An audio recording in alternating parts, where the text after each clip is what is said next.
I've got an itch I can't scratch, I'm missing a piece that completes a whole part of me, an open wound scar to see. Everybody come here, gather round, welcome to the freak show, the best in town. What the hell's wrong with me? I don't get along with anybody, honestly. I've been living in my own head constantly, thoughts jumbled round, think I need a new lobotomy. Wait, all these thoughts are too negative. I don't wanna get lost in the sedative. Gotta show them what I got, I'm competitive. You know I'm about to go off, I won't let them win, I'll take a stab. I wanna chase a bag, I want a way I can change all the things I lack. I gotta face the facts, I got a taste in that. Got me obsessed with the rest, I got an itch to scratch. I'll give up everything. If I could see my dreams, I'll make things right. 'Cause I'll do anything to make what I want a reality. Don't let go. Don't let go. I'll make things right. 'Cause I'll do anything to make what I want a reality. I just wanna find a way out, sick of the venom in my brain. Running from the past, wanna escape my pain. I just wanna be a better person, I deserve this. I just wanna break these chains. Always asking for greatness, true to myself, I never fake it. Seen too many once, I just so they get famous. And when I say the truth, most really can't take it. In spite of everything I've been through, I'ma make it. Fake friends, but on my downfall is toxic. Day one, started the outlaws for profit. Now all I do is write verses, no talking. All I do is put the work in, no option. This was everything I ever wanted. Created a legacy off of me, just being honest. And the fake ones hate, but it's all to no avail. They wanna see me lose, but you know I never fail.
All right, let's get it.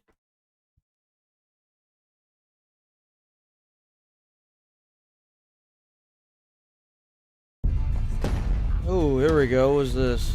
This looks kind of good.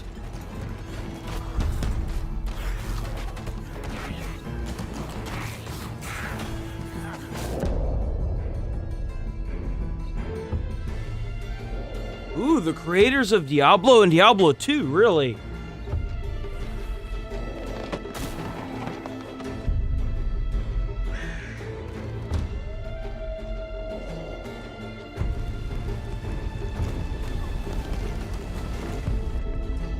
This looks really good.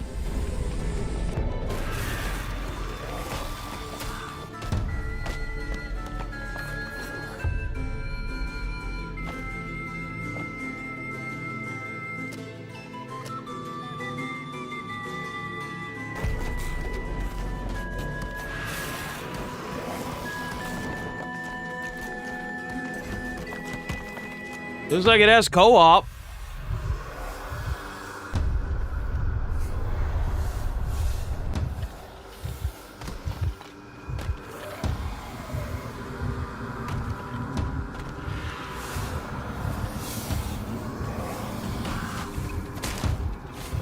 Are there multiple characters or just the one character?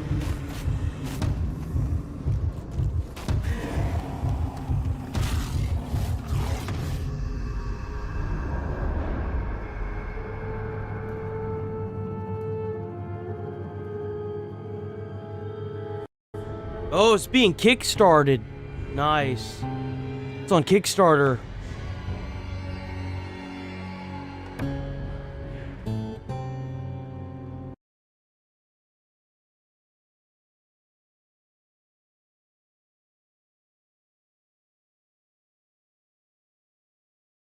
The hell is this? By the 21st century.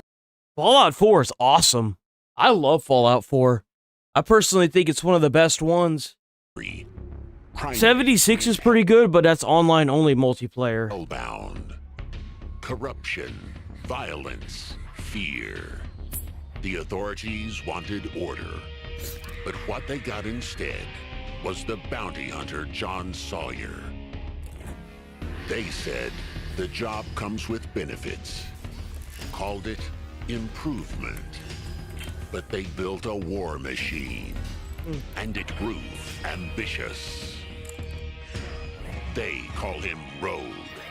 He calls it a career, and he intends to put in the hours. Jay Sawyer reporting in. Welcome to New Detroit, Mr. Sawyer. Hunt down initiated. When Sawyer clocks in, Death punches the time card. Move it. Not now. Heads up. You're dead. You're dead. Proceeds to throw an entire fucking phone booth on them. Every bounty is a well-earned cut. Ah, my favorite customer. Every death, a lesson. Rise and shine, Sawyer. Time is money. Break time? Not here. He adapts. Evolves. Pushes harder. Until the job is finished. He doesn't do shifts. He doesn't do weekends. He only does overtime.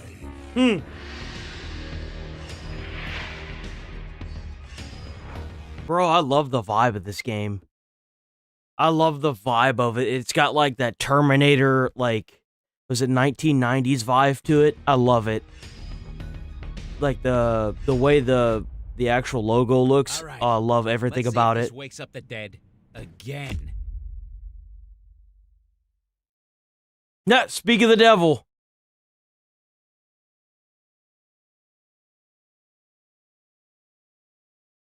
Yeah, I know, right? I actually really like it. I think it's awesome.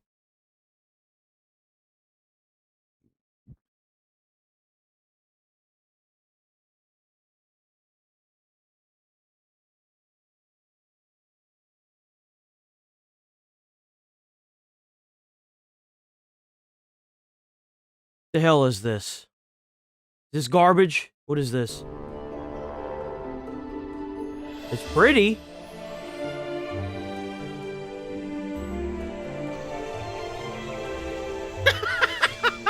Yeah, he's riding a bird, bro. What is this? It's procedurally generated. Oh!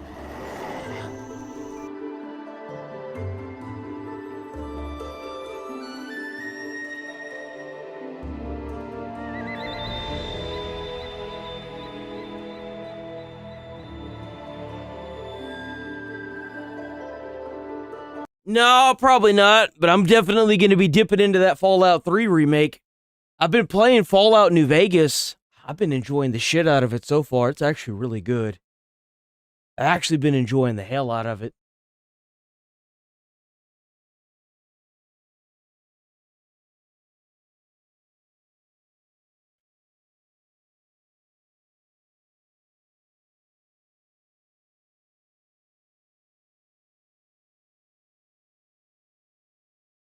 I don't know when the remake is coming out. They said there's rumor that it's coming out this year.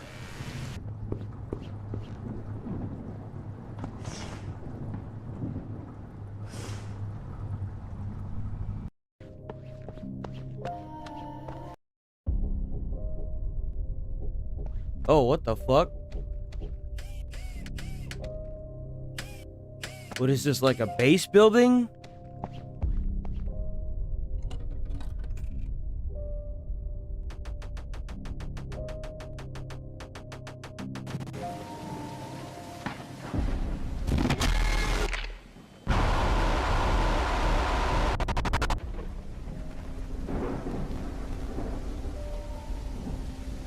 It's a weird game. I don't know how to feel about this game. It's weird. How are they still trying to make more stuff? How? How, guys? Give it up. It's over.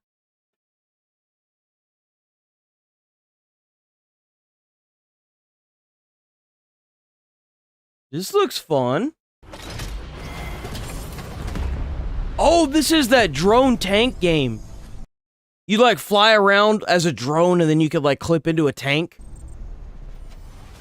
Tier is a strategic vehicle shooter where teams of 8 pilot heavy armor with you. Yeah, it's multiplayer. I don't give a fuck. Make it single player, then we'll have something there. Ooh!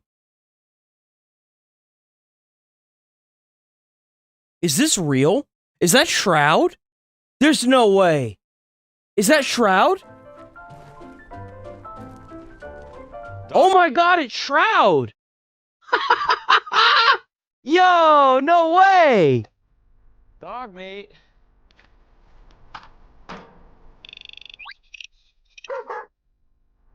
Oh, let's go! Thanks, buddy. Wait, there's 2 of them? Ah, I got the doggies. That's the funny thing about dog meat is that dog meat is always in every game.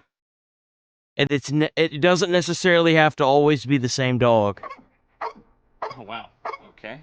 There's still more.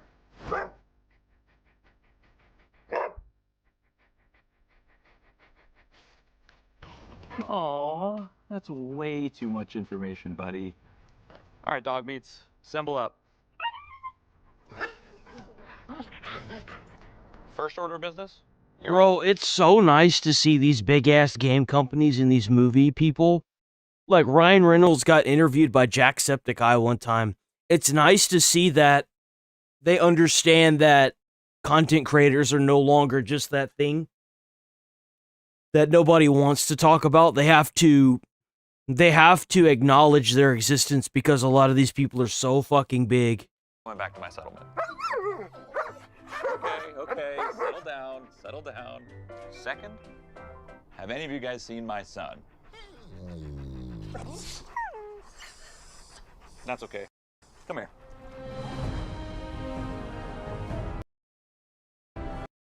Oh, so we got 7643, Shelter, and New Vegas. It's kind of sad that they don't try to,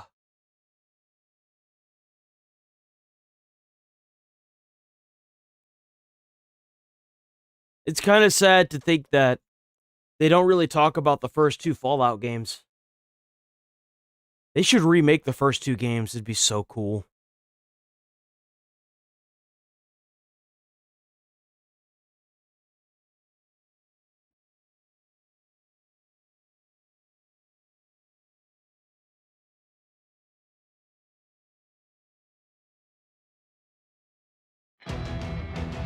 You are not needed in my story. With this inherited power and spirit! No, well, there's so much that I've got to defeat him. Pretty soon. I think old school games just alone do so well. It's a dog-eat-dog world. What dog are you? This will of fire burns within me. It is my job to mend the unruly. You tried to look cool, but you look pathetic! I'll be watching. Let's go. We can do it! I will become an excellent hero! I need to be like Mirio and the others. I'll win this for everyone's sake! To destroy everything. That conviction never change. You're still in this, right? I am the protector of Tomura Shigaraki. I'll carve a path forward. I want to make everyone smile. I'll fight to repay him. Dr. Gentle, Don't blame me with this fake society. see the heroism of the support force! Got so many characters, man. It's kind of crazy.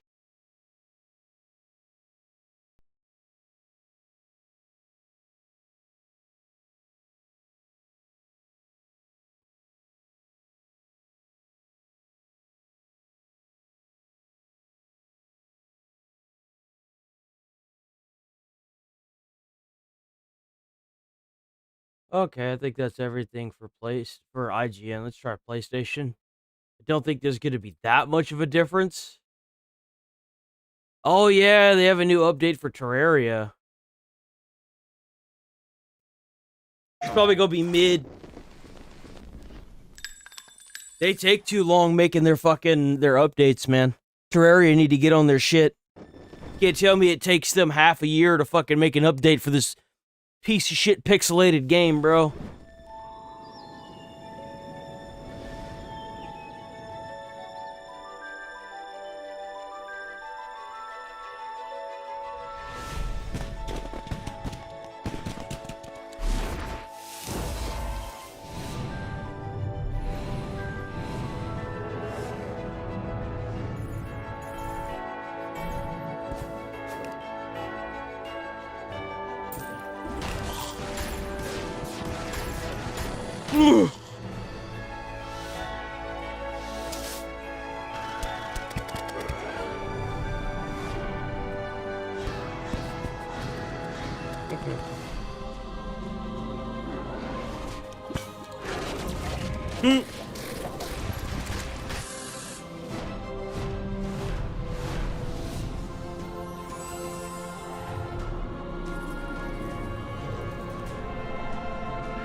I just wish that they would make the things bigger, that's all.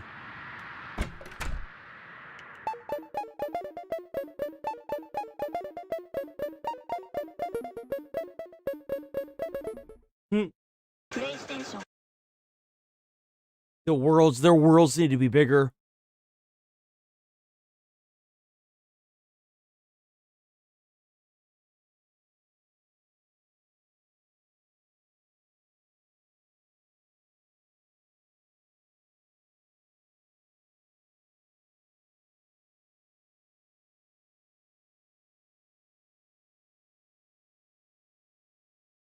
Oh, what's this?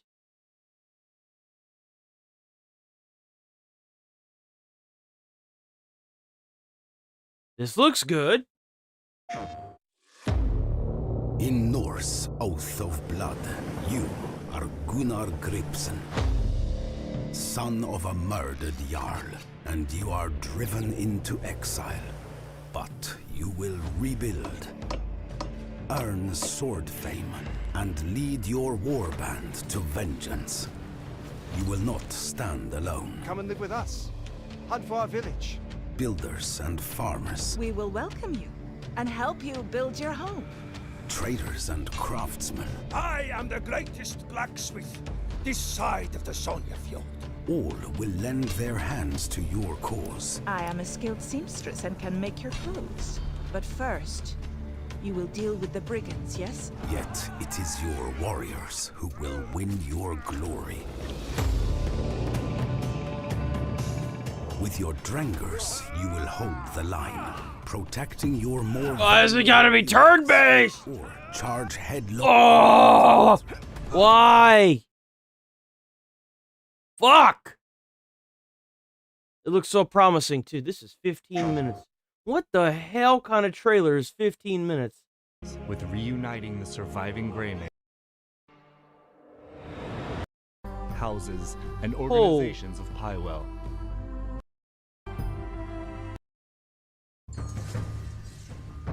Enemy forces have withdrawn, and the region will now be safe to travel.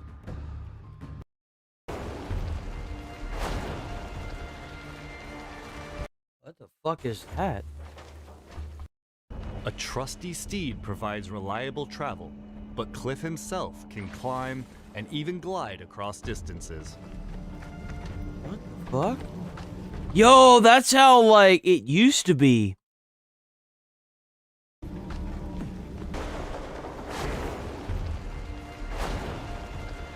That's crazy looking. What is this?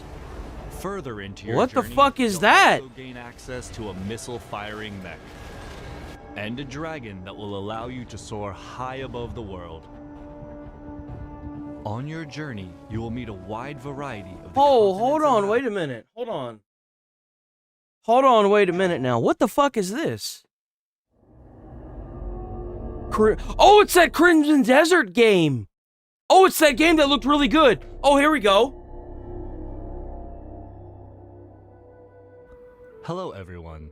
Welcome to the first Crimson Desert Features overview video. Oh, look at this map. This map reminds me of Odyssey. This looks sick as shit. In this series, we'll be sharing information about several gameplay features and providing a look into what you can expect when you step into the world of Crimson Desert.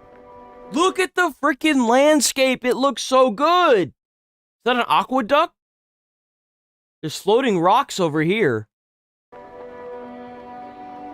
Today, we'll cover our main protagonist Cliff and his story, as well as the open world where your journey will take place. This is the continent of Pywell, a seamless open world filled with natural beauty. Here you'll find both vast wilderness stretching as far as the eye can see, and bustling cities inhabited by residents from all walks of life.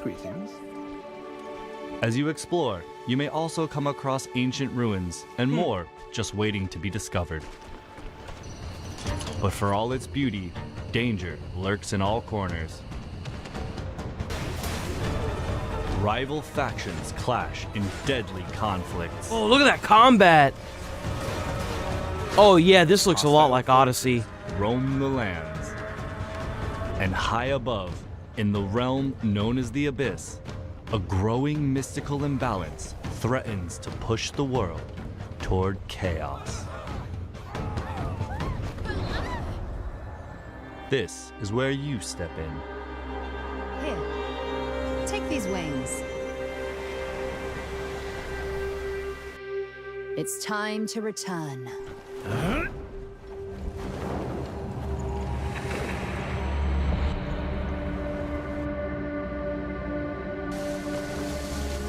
You will play as Cliff, a formidable warrior of the Greymanes, a faction hailing from the region of Payloon. Renowned for their commitment to peace, the Greymanes have long fought for their homeland's unity and protected the innocent.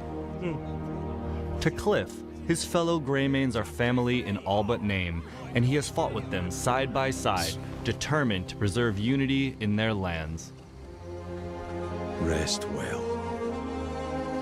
But we first join Cliff in the days after that peace is shattered. Gian has fallen, and with the great leader's death, our land, Payloon, once unified, has been plunged into chaos. And now, a bloody battle unfolds between the Greymanes, who fight to uphold his will, and the Black Bear forces that seek to set it aflame.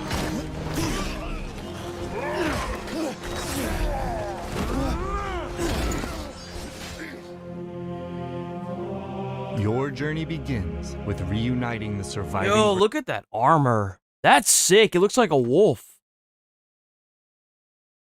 Greymanes to rebuild the faction and reclaim your homeland. This looks really cool. I really like how this looks. Up and down you were dead. Ross! But as you venture farther, the clearer it will become that the fate of more than just the Greymanes is in your hands. Forces of greed and malice wreak havoc across the continent, while a far greater threat emerges. The gazes of dark forces are fixed on the Abyss, a mysterious realm that holds power beyond imagination. And in doing so, drives the balance of this unknown world and the continent below ever deeper into chaos. Fragments of the Abyss are falling to the lands below and lie scattered across Pywell. Defeating those that seek to use these remnants and restoring the Abyss's broken balance will be an important part of your journey. The Abyss holds what the world itself will contain. Which is why they plot to open the gate. What's behind it? Pure power, raw and untamed. The moment it is claimed by a single hand, ruin is sure to follow. If we fail to do so, countless lives will be lost. We can't do this alone. Naira, gather all of the Greymaids. Consider it done. Kick fuckers! They're all fucking dead!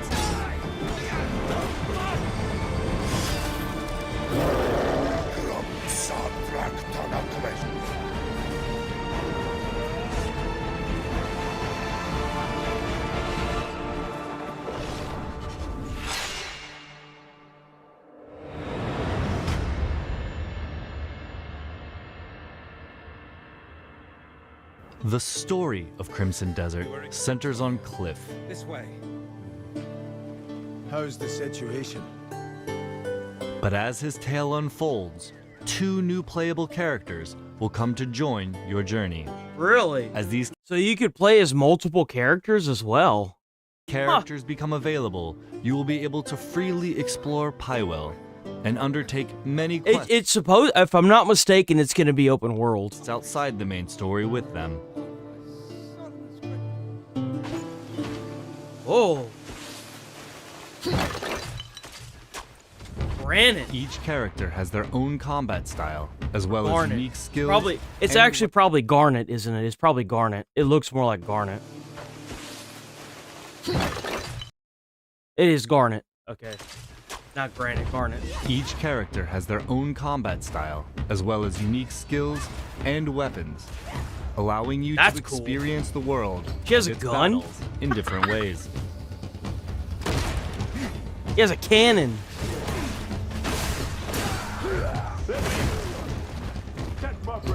And those enemies don't go down easy, huh? Pywell He must is be made playing in a difficulty that's not easy mode. up of 5 regions, each holding stories to be told and discoveries waiting to be found.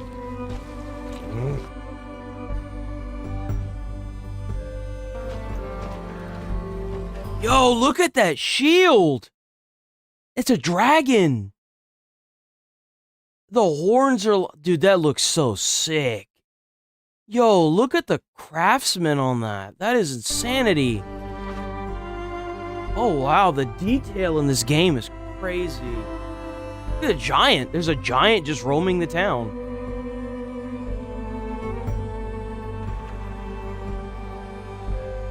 Whoa.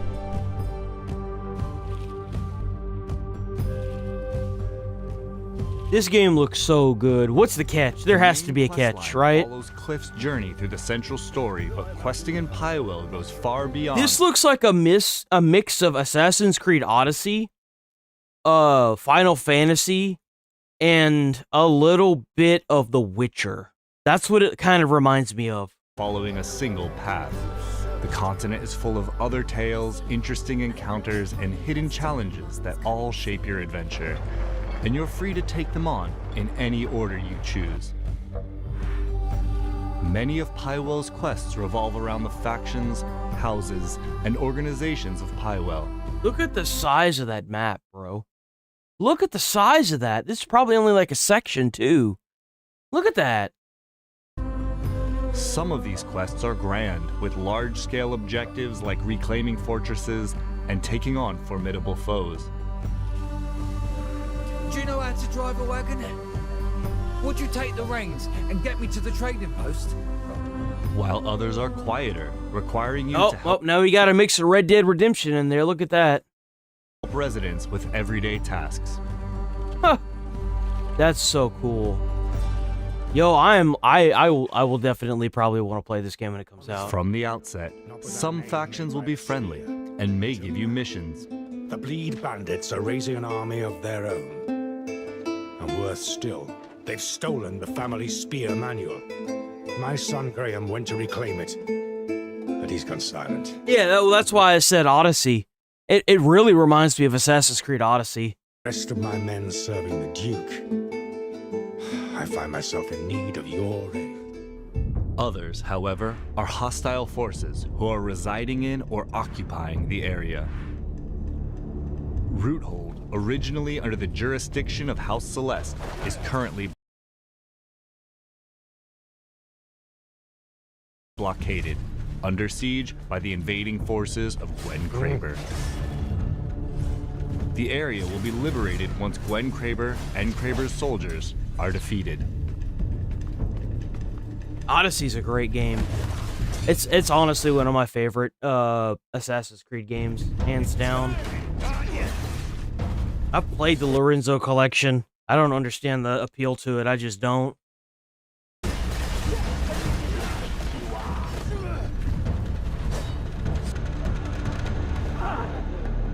The combat is just so clunky. Now back under the control of its rightful faction, House Celeste.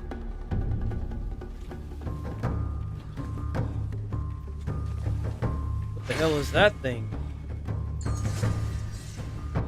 Enemy forces have withdrawn, and the region will now be safe to travel. In other liberated locations, the homes of rightful residents may be restored. Rewards for faction quests will be helpful in your character progression, from meeting new merchants to receiving equipment for your journey and gaining access to resources. Yo, that armor looks so sick. That armor looks so slick, bro.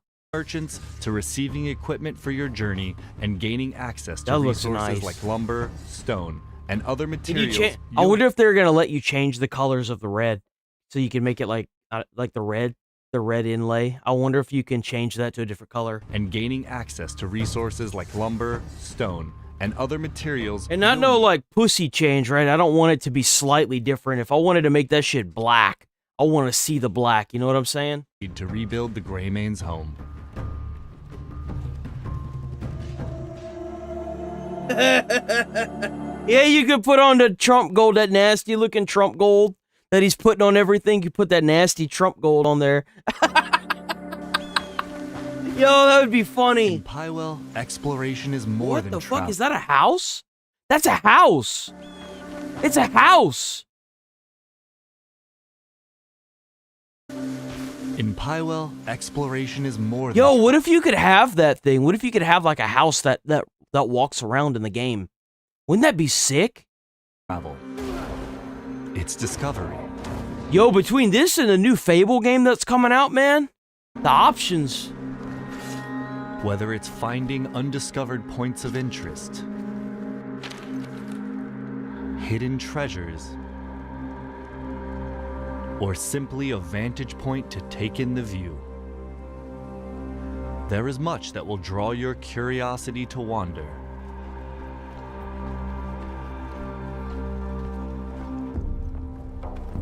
Oh! With sights, secrets, and surprises along the way catching your attention, and no strict path. Bro, this game is beautiful. And it could use some, it's a little rough, but it's beautiful. It's a beautiful game. You can pretty much go anywhere that captures your interest.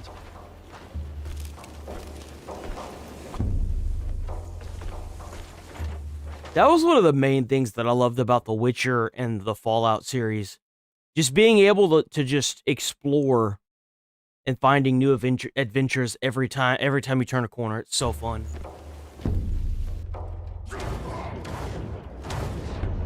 A trusty steed provides reliable travel, but Cliff himself can climb and even glide across distances.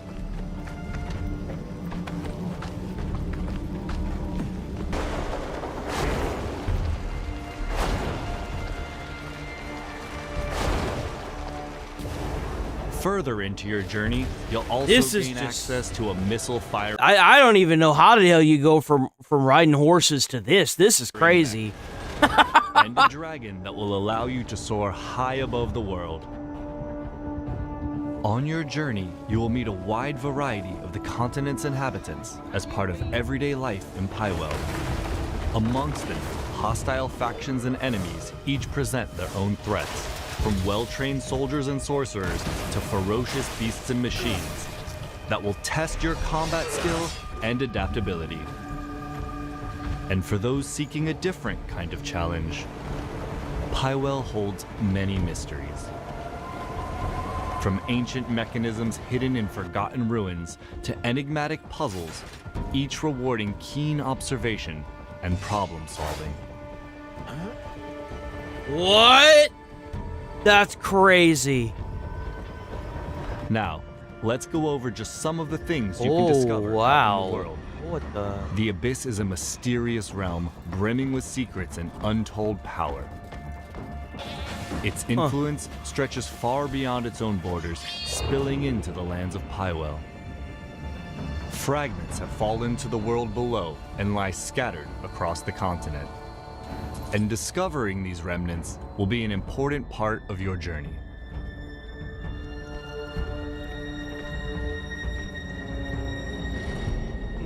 You'll come across artifacts, powerful items necessary to unlock and upgrade your skills. This really reminds me of Assassin's Creed Odyssey, like hardcore. Earned through quests and combat, while others lie in more hidden corners of the world, waiting for those willing to stray from the beaten path.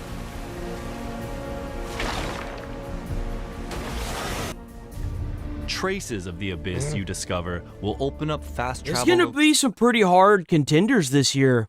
If Fable comes out this year, this game, and GTA come out, it's gonna be a bumpy year, man. If they're actually as good as they seem they are. Locations, making it easier to revisit and explore the areas of Pywell you've discovered. Thank God. In time, your search will inevitably take you to the Abyss itself. Venturing into its mysterious realms will put your wits to the test as you uncover its secrets and restore the Abyss's broken balance. Across Pywell lie valuable equipment and items, some tucked away in hidden corners, others guarded fiercely within enemy camps, forts, and strongholds. Soul Spear. Many of the items you uncover may offer powerful and helpful advantages in combat and exploration. Even the smaller items you collect along the way can prove unexpectedly useful, benefiting those who search every path and face every challenge.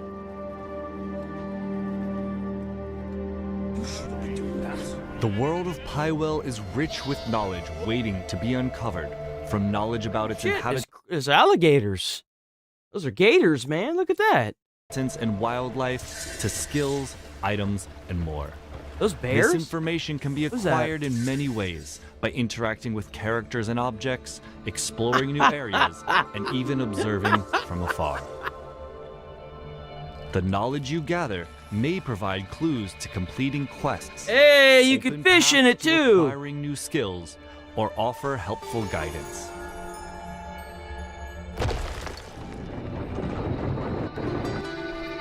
This looks really well put together. The story and world of Crimson Desert.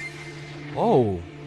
In the future, we'll be highlighting combat, progression, and life in Pywell, so stay tuned. Thanks for watching. Yo, WIGN, man. Seriously. Oh, it's PlayStation. PlayStation. Oh, there's more. Oh, no, there's not. No, there's not. That's it. That's it. Okay, let me see.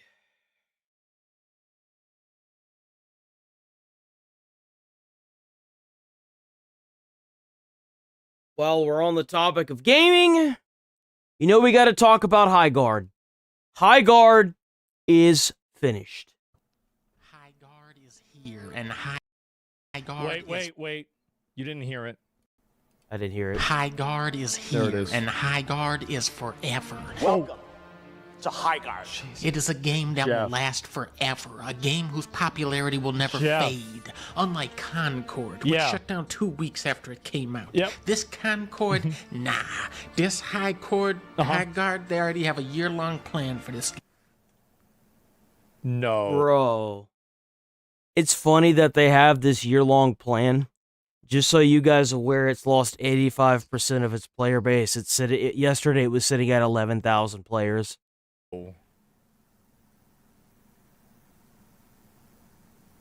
The game plan? It's already over. God. It's already over. And here's the kicker. Because it's already in a death spiral, people aren't going to spend money on the game. It's a free-to-play game.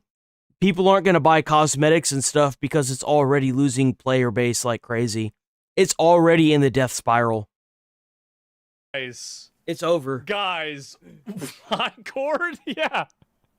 So it's going to be out for at least a month before they take this down. Listen, the problem with Concord was that it was $40. Gamers don't want to pay $40 Nobody for wants a to play super $40. generic multiplayer shooter these days. Yeah. Except for Arc Raiders, which sold 10 billion copies, and Battlefield 6 sold 6 trillion copies, and that was $60 actually. The problem with Concord actually, there's I'm kind another of reason surprised. for it. I can almost promise you the reason why IGN hasn't done reviews lately is because last year was a freaking slaughterfest, dude. IGN has been making a miss after miss after miss last year. Maybe they're just taking it. Well, no. Well, it seems like they're doing reviews on, like, indie games. I haven't really seen them do reviews on, like, the upcoming big titles yet. It was too much like Marvel, and it was too much Yeah. like Overwatch. Yeah. But then a month later, the biggest game Marvel was Marvel Rivals came out, yeah. which was just Overwatch with Marvel characters. So the problem with Concord was nobody likes Concord. With High Guard, they're messing up again. Internet already figured this out. High Guard is just Overwatch. Yep. See what they did? Uh-huh. Except this Overwatch has horses, like paladins. Oh, Remember no, that no, is a no. game? And Overwatch 2 is a game too. Remember that is a game? But Jeff Oh, so, like, nothing in this game is original. Everything was, like, butchered from something else. That's kind of crazy. This was gonna be really good. I've played it, and after you see this, You played it. You played this boring ass game. it is insanely fun to see. And you know what's really sad is this game didn't look that bad. It is unsuccessfully mid. It is the most mid game you will ever play in your life. Fun to play, as you saw in that trailer. Okay, and he doesn't just say that about every game that comes out. Well, actually, Remember he does- Mind's Eye? This game was so bad that everybody forgot about it. Because I'll never forget this nightmare of a game. I had to play it on stream. I was It's so awful. excited for this game because I had seen a trailer or something, and then it turned out that it was just total trash. though. He literally says that every game will be good. What you're about to see is running completely in real time and Unreal. Gollum was rated one of the worst games ever made. Doesn't mean a lot. And I cannot wait to play it. So let's play this high chord and see why this game is so highly regarded before Uh-huh. they take it down tomorrow. Ooh, look at High that. Guard episode 1? Wait, this is just episode 1? Welcome to High Guard. Welcome to Headwall. Now. Let's get I thought this was High Guard. Did I get the wrong game again? Is this a Concord scenario? Oh, a let's check out the Concord-like? water. Let's check out how AAA this is. It doesn't even splash. No one else tried that. It doesn't even make a splash. Let's check out how AAA this is. You gotta shoot the water. So no interaction whatsoever with the water at all. I don't have any kind of you can shoot the water, but that's it. You can't see your own feet. reflection in the water. I don't know what that white orb is. I don't know what that is going off of. I'm Trader Flynn. Just call me Flynn. Yep. First step's just ahead. He did the same exact shit that I did. Yep. What you made of? Man, that reminds me whenever I shot the sheriff guy in Alien Isolation, and he just went, ugh! He just fucking killed over, bro. Flynn. Whoa, back later. Oh. Wait, what happened? Everybody did. I feel What like did they you did. Why did you? Who's Wait, this I want guy? to shoot these birds. Can you shoot the birds? Damn. I don't know, man. Can't I do don't know shit. about this high guard, man. So you can't Could you even- shoot the birds in Concord? I couldn't have Yeah. installed I actually. don't remember Once you're out there, you'll find good weapons. Oh, wow. Oh, sure, it's a Fortnite situation. Watch it, buddy. I don't appreciate that. No? It's high noon. How does a 6-shooter have 18 bullets?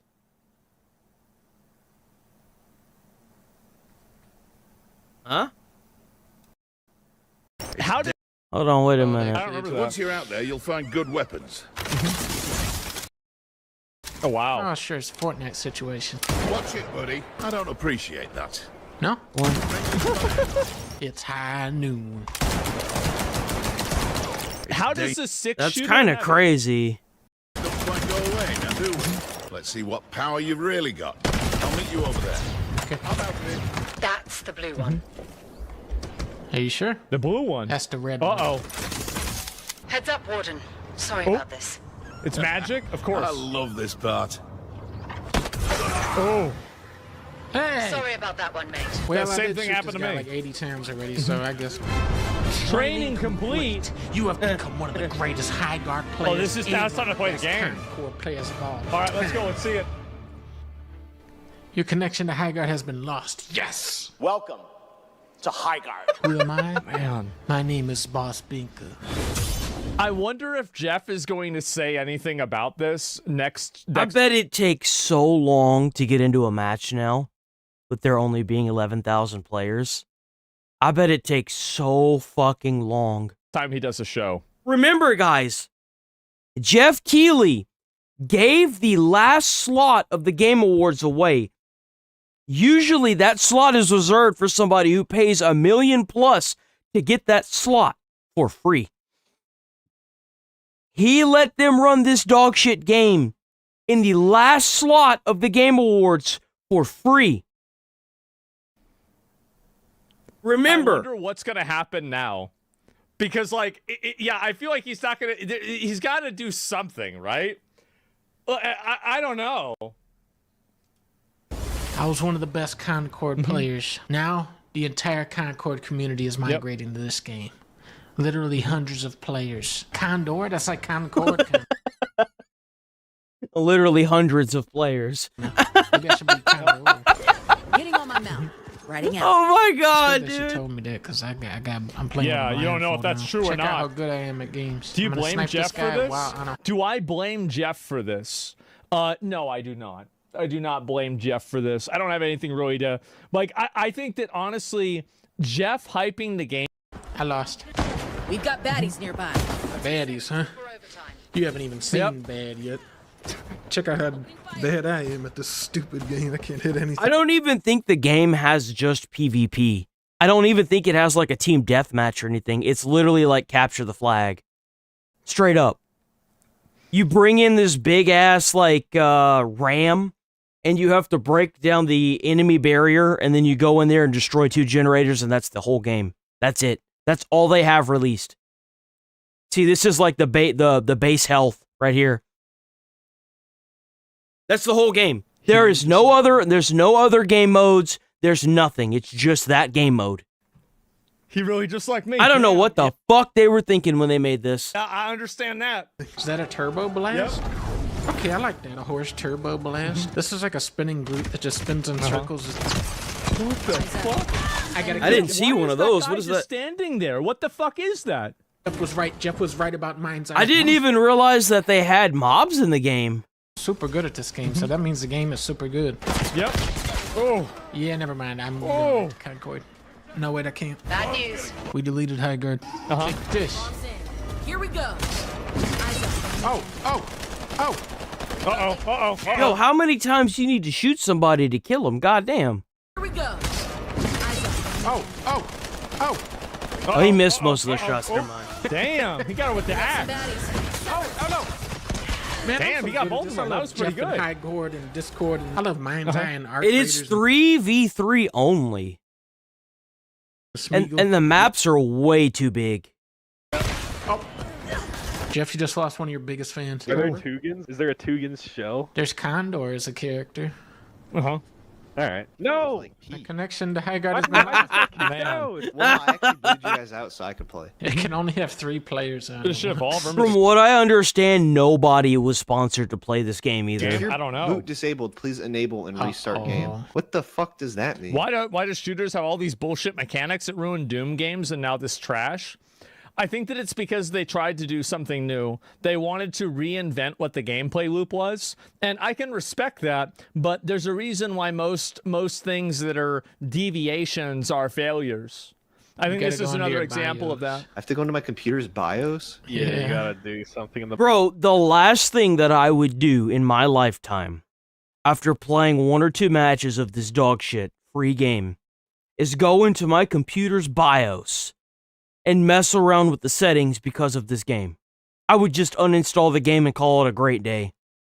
BIOS to start secure You have to boot. put secure boot on your BIOS. No, is this a troll? Is this what troll's No, happening it's to me? real. Yeah, you gotta enable the high Oh guard my setting. God. Just like look up how to enable secure boot and just follow the directions. But it's different depending on what company makes your motherboard. I don't know who makes my motherboard. Might have been Jeff. Open your computer and there should be. It might have been Jeff.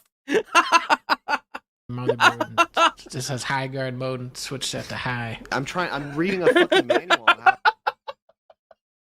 High guard mode and switch it to high.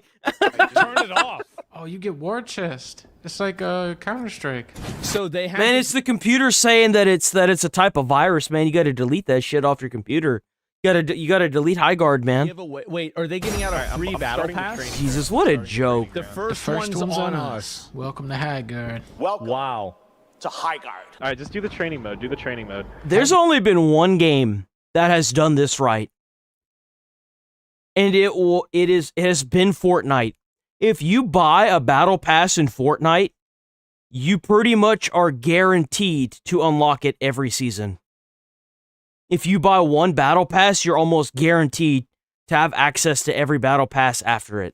As long as you keep up with like what you're supposed to do in like the daily stuff. I did. I already completed the training. How'd you do that? I'm already Man. spending money. You didn't even play a match yet. I did. I played one match. Now I'm spending a ton of money. Beast Lord. $1,800. You're part of the problem, guy. You're the reason why these companies can't die out fast enough. Gotta go for it. Mr. Beast? Naked Beast Lord. What is this, like a battle? Jesus, bro. Look at the graphics on this. Like, this is... Oh, yeah, no, like, whenever Asmon booted into it for the first time, on the fucking opening menu, it was lagging. It was the character's cape was lagging. He was literally skipping around. You know what this really looks like? This looks like one of those images that somebody AI generates, and then they say... It looks like it was made by Nintendo, man. This looks like a fucking PNG. This looks awful. Video games are the future, and it has like 700 likes and like 7,000 retweets. And it looks like his pectoral muscle was PNG'd onto his like body. It looks like shit. Every single person... It's not even like his tit isn't even rendered, bro. His nipple's not even rendered. It's calling them retarded. It looks like someone ripped it off and then it like healed over as a scar. Everybody's like, no, what do you mean? This is the worst thing I've ever seen. Yeah, this is terrible. Oh my God. Naked Beast Lord. What is this, like a battle royale or? It's like 3v3 Concord Strike. No, don't get legendary. It's a barbarian skins. from That Diablo. sounds like a lot of money. Yeah, it's the worst version of it. The horse bows, Fluff. The horse bows. I gotta go for it. $100. $100. That's 100 well spent. That was $100? There's no way that was actually $100. There's like no a battle fucking royale, way. or- You're It's like lying, dude. There's no 3v3 way. Concord Strike. There's no fucking No, way. don't get legendary It's a barbarian skins. from That Diablo. sounds like a lot of money. Yeah, it's the worst version of it. The horse bows, Fluff. The horse bows. I gotta go for it. $100. $100. That's He did put $100 into the game. 100 well spent. It's a free-to-play game, bro. I just went through the annals of my fucking computer, and I don't know what I did. I think I did something really So bad. nobody can even play the game? I'd consider that mercy. That's kind of a Well, good... Right? I'm gonna go against the grain and pick the King's Thank Lair. God. That looks That's like not heck. They should make prisoners play this game. King's I Hold. don't care anymore. I only played 2 of the maps. You stopped caring a long time ago. The bad guys are called baddies. Okay, Betty's here. Betty's here. There's a baddie. Baddie by the street. One down. Baddie down. Baddie down. I'm dead. Oh my god, goodie down. Oh, my baddie. God. That's a baddie. I'm moving in on this baddie. I'm out of the play area. I left the play area. What the fuck did you do? I think Yeah. I'm turning from a goodie into a baddie. There's 3 different types Did of they get money. player There's base? silver Probably money, nobody can play? purple money, Yeah. and then Keeley coin. Look at that. Look at that, boys. Look at that. There's every single There's 3 thing different types of that involves a scummy game mechanic. Oh, it's my fucking face is covering You it. get money. player There's base? silver Probably money. nobody... That's better.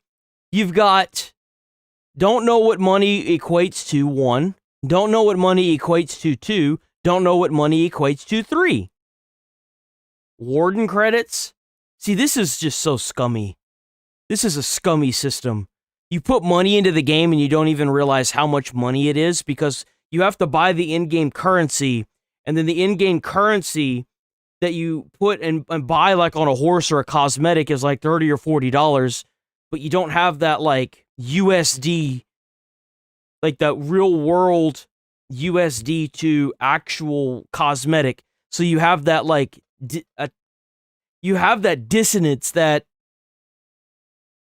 you don't realize how much a cosmetic is until you've bought it, and then you realize you fucked up because you're realizing that it was like 40 or 50 bucks for one cosmetic, and you're like, dude, that is insane. That's almost the price of most games. You could buy a couple indie games for that price. Healy coin gets you like the best stuff. Ooh, just got a dwizzle kill, baby. Yeah. Jeff just sent me 7 Keely coins in the mail. He really... I don't know if he's going to be able to live this down. I don't. I really don't think he will. I think this is going to be remembered for a very, very long time. Oh, I shot him up the horse. I'm like no, I don't think so either, guys. This is seeming like the game. I don't think so, yeah. It's like the best game that's coming out today. Oh, I just guarded something way. Best game that's coming out today. Up high on the map. Can I get some coin, Jeff? Maybe that's true. What? Like High Guard. Getting the other games. High Guard deserves a chance. PC. What the fuck is this? High Guard CEO releases to the poorly received game is fined off the internet. DDR is not invented to any High Guard event. They deserve a chance. We don't need player counts to be super huge. High Guard devs promise it won't have gaudy crossover. Yeah, why would they? High Guard release. Wait, what the fuck is going on? High Guard deserves a chance. I don't see PC Gamer being around for very much longer. I'm not gonna lie. Last year was a very rough road for them, and they just keep fucking themselves in the ass. So don't kill it out of spite. No one's killing this game out of spite, dude. It's incredibly mid. The gameplay loop is boring as shit. There's nothing to do in the game. Why would you play this game? There's nothing there. It's literally empty.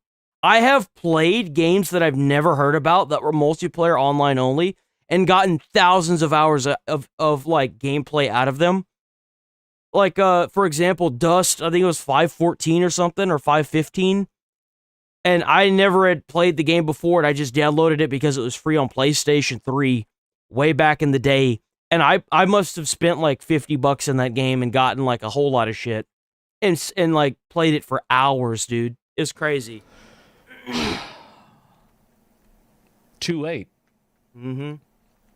Too late. It's already dead. This is how it goes, guys. I love to see this. Guys, review bombing doesn't help anyone. Yes, it does. The review bombing will continue until morale improves. That's right. You want to make a bad game. That's what you're going to get. Why would you launch a multiplayer online-only game with one... It's not even one map, with one game mode. One game mode. You don't even have Team Deathmatch. You don't have King of the Hill. You don't have Capture the Flag. You have whatever the fuck that Siege is, man. Like, you have nothing else. But you've got 20 maps. Okay, great. Like, it's nah. dead, Gem. I know. People aren't looking to kill it. They just don't want to play it. No, it's more. It's about killing. This game dying sets an example. It's currently sitting at an incredibly low 33%, mostly negative reviews. If you ever played a truly that's a lie. It's gone up by now. terrible 33% real 33% game, then you'd know High Guard is far from that. And the link to prove that is another article saying that High Guard is good. I feel like you could play High Guard for 2 hours and play everything the game has to offer. Straight up. You don't need 48 hours. You don't need 3 days. You don't need a week. You could play this game for a total of 2 hours and play everything it has to offer. Straight up. These dick suckers are just over here writing article after article, running defense for this game, because you want to know the reason why they're running defense for this game? It's because it's another point on the graph that shows that media, games media, has no power, no relevance, no importance, no potency. They are nothing. You don't matter. What matters is the community. What matters is YouTube. What matters is Twitch. What matters is social media. You are outdated. You are irrelevant. Like, what are you even doing still? This is crazy. Exactly. I know. I'm so happy to see this. I can understand why people have been so quick to judge. High Guard is an awkward hodgepodge of genre. People play the game, bro. It's free. Even, like, it's no scratch off of anyone's back. It's no stretch, no fat, no nothing. To download a free game, play it for an hour or an hour and a half, uninstall it, and leave a shit review. You're acting like because people are leaving a negative... I have downloaded games with buckloads of negative reviews and played it that were for free. Review bombing a free game does nothing. You know why? Because it's free. It's free to play. That's what's so sad about this. The fucking game is free to play and you've lost 85% of your player base. That's poorly unveiled. Let that sink in. Yeah, it sure was. And a smart departure from the developer's penchant for movement shooters. Well, it's just a bad game. I mean, I don't know why these people aren't able to... Like, why is it that they're not able to acknowledge that this is very obviously a bad game? Like, I don't get this. Like, are we... And you know what's really sad? Is that they can't even come up with excuses for this. Oh, but it was $40. Oh, but it was $20. Motherfucker, this one's free. This one's free. Why can't you fucks just accept that you made a shit game? Accept it. You're really going to pretend like learn from it. Stop trying to blame the community for your shit decisions. Good. The guy with the article is reading, it's good if you don't listen to the internet, actually made a bad review saying that he won't keep playing it. Yeah, of course, right? And even if the developer claims it doesn't need super huge player counts. Wait, what? We don't need super huge You do need super big player counts. If you have a free-to-play game, you're going to get all of your revenue, all of the money that you're going to earn back from, you know, development is going to come from people continuously playing the game, feeling a need to continue to play the game, and seeing that people have a want to continue playing the game, which is the reason why you're in a death spiral, because nobody's continuing to play the game. The numbers keep going down, which means that people aren't going to feel like they should buy these skins if the game's going to be shut down in 2 more weeks. Why would you put money on cosmetics in a game unless you're trying to troll the company or you're doing a YouTube video for a game that's going to be shut down in 2 weeks because the player count keeps plummeting? Player counts to be successful. Oh, God. In order to... Highguard devs respond to posters declaring it dead on arrival. It is dead. Internet's gonna internet. This patronizing, stupid, fucking, like, you're coping so hard. You are coping so insanely fucking hard. Somebody says it's good when you don't have internet so you don't have to play it. That's true. That's a good point. And again, all of these people are angry, but review bombing sends a bad message to the industry that will backfire for everyone. Yeah, I know, right? Just like get one of those paper grinders or a paper shredder and just like put your dollar bill in that. It'd be funnier to watch. Like, well, you might even be able to salvage it. You bring it to a bank. They might be able to, like, actually give you your money back, unlike this piece of shit. This is what Highguard represents. Highguard represents a totally irrelevant, weird genre. It is combined with things that nobody is interested in. Yeah. And now, finally, people are calling it out, and these developers are crying about it. It's a big surprise that we've had to deal with this for over 5 years now. It's been 5 years that we've had to sit here and deal with these developers continuously blaming us for their failures. And now most of them are going... Hell, Ubisoft is almost completely out of business. They've had to take their stock off the stock market. They're almost completely dead. Yeah, keep blaming the community for making shit games. Keep doing it. It's working out real well for you, morons. That's it. The problem is the game's aggressively mid. It is. No, you obviously should review... See, that's what I've been saying. The game isn't necessarily bad. It's just mid and boring. Nobody's going to play a mid-boring game. It's not going to happen. That you think are bad. And also, review bombing. What do we... It might actually have been worth a shit if they had more than one game mode. They released this game with one game mode. When is the next update for this piece of shit? 6 months from now, bro? Like, how are you going to keep a player base with that? With one game mode? Hello? A review bomb. Like, these are people that played it for a little bit and they said it was bad. Like, yeah, big surprise. The people that didn't play it a lot think that it's garbage. Why would you play a game a lot if you don't like it? Why would you play a game a lot if it has one game mode? It has one game mode. That's it. So a lot of these people are going out there, coming out with excuses. PC Gamer is writing multiple articles trying to defend Highguard. And the reason why they're defending Highguard is because the wrong people are attacking it. And by the wrong people... Well, that's the whole reason why they haven't been publishing any new trailers for the game as well. Ever since they got the backlash from the Game Awards, the company's been completely silent up until launch. Once it launched, even now they're still staying quiet. You notice that this is PC Gamer making this stuff. It's not even the development company. Like, it was dead on arrival. The minute they saw the backlash from the Game Awards, they knew it was over. They knew it was over. I mean me. That's it. They don't like people like me that are going out there expressing these viewpoints, and so they're trying everything that they can to try to invalidate, make it irrelevant, and try to... And you know what's funny? Is that Asmund is... The only reason why people don't like Asmund is because he has an audience. Everyone feels the same way. He just says it, which is great. We need more of that. For that not being the case. They never asked for feedback from the gaming community. The game was ready after they showed the trailer. Yep. Gaming critics have become too pretentious and full of themselves. This is the best thing that games, these like Metacritic websites should do. They should remove the distinction between critic reviews and user reviews, because the critics have no actual credibility. They have anytime you go to something like Rotten Tomatoes, I don't ever look at the actual critic reviews. I always look at the audience scores. Always. I don't give a shit about what this fucking site says. I care more about what the audience says. What do 50% of the people that go and watch this movie say? Well, 76% of people liked it. Okay, I'll give it a try. Value at all. They're just there talking. Like, who cares what a critic thinks about something? Exactly. So yeah, Hightail will get garlic staff. Oh wow, I didn't see that. What did Jeff say? Jeff just memed about it. That's about it. And he posted a couple of memes other than that, but otherwise he didn't really say anything else. What a dog shit game.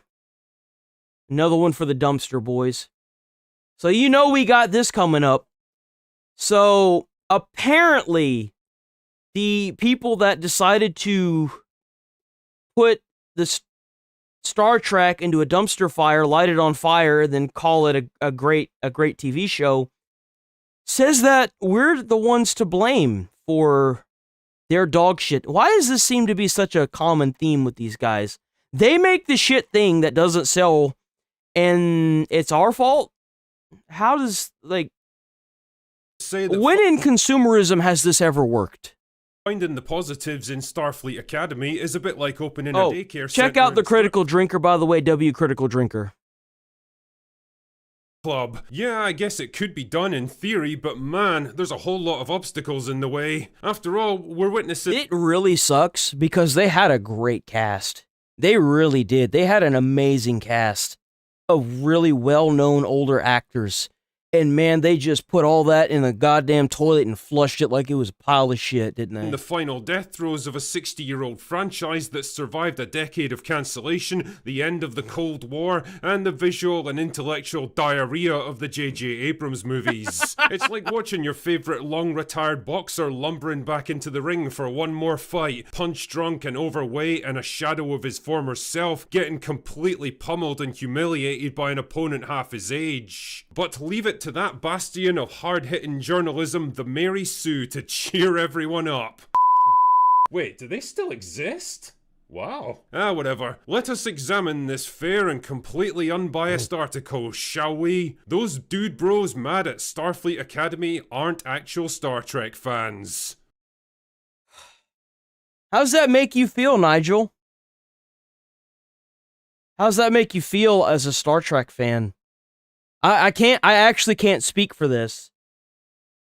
Bring back the older actors. Amen to that. You sure about that? You sure about that? You sure about that? See, dear viewer, Starfleet Academy isn't actually an insult to Star Trek, storytelling, cinematography, character development, or even basic human dignity, and that's why the internet's been dogging on it since its release, in much the same way that Disney Star Wars is just as good as anything George Lucas ever managed to produce. Oh no, it's actually a small minority of toxic dude bros like myself and Gary who just can't accept the greatness of this show. You see, that's what they don't seem to understand. They want to call it toxic masculinity, that these guys are the ones that can't handle the new version of the shows, right? But here's the thing. There's a whole hell of a lot more of them than there are of the little minority that you seem to want to cater to. So maybe you should think about that the next time you want to take something else and run it into the ground. I was so scared they were going to do this to Fallout. I was so scared. Fallout, I've actually been enjoying the hell out of the show. Time and time I even again, got caught we're up. confronted with fans of something who continue to miss the lessons within the media they're consuming. We've seen it with Star Wars, our superhero stories, and it's become an increasing problem with Star Trek fans. Oh dear, it's such a drag being media literate, isn't it? More recently, men like The Critical Drinker and Nerdrotic, known for hating anything that seems to be left-leaning, have been dogging on Paramount Plus's slate of Star Trek shows. The issue with these right-wing figureheads talking about Trek is that they miss one important detail about... I love how they try to disenfranchise everybody with this. Like, Tim Walz tried to do the same thing to Nick Shirley. Using this left and right bullshit doesn't work on most people. It only works because you want it to work. Other than that, people just, like, the minute I hear left and right now, it's kind of like when I hear someone calling someone a Nazi or the Gestapo. It's like, oh, you're one of, it's like, let me go back to the root. It's like whenever you talk to somebody and they're trying to make you think that the earth is flat. The minute I hear that, I disregard everything you say. The minute I hear, oh, left and right, oh, you're, okay, no, I'm good. We can't just be like, well, maybe there's a few bad apples. No, it's immediately like everybody of that group, and it's like, dude, you're just saying that to disenfranchise people. It's so disgusting. Star Trek. It was never for them. Oh, really? Then pray tell, who exactly was it for? Because I've spent most of my life watching and enjoying Star Trek, progressive messaging and all. I grew up with it, in fact, and I've spent dozens, if not hundreds of hours online talking about my love for the movies, the Next Generation, the original series. Shit, man, I'm one of those crazy people who even enjoyed Voyager, the first Star Trek show led by a female captain, no less. But since men like these ex-personalities think they're the authority on all things nerdy, the reality is they just speak loudly and incorrectly about these franchises. Look, you can use your money to buy every Star Trek toy out. I just really don't understand where these people get off taking these franchises that have been around for literally over 30 years, some of them even over 50 years, and then putting their crap and their messaging into these series and then getting mad at people whenever nobody watches it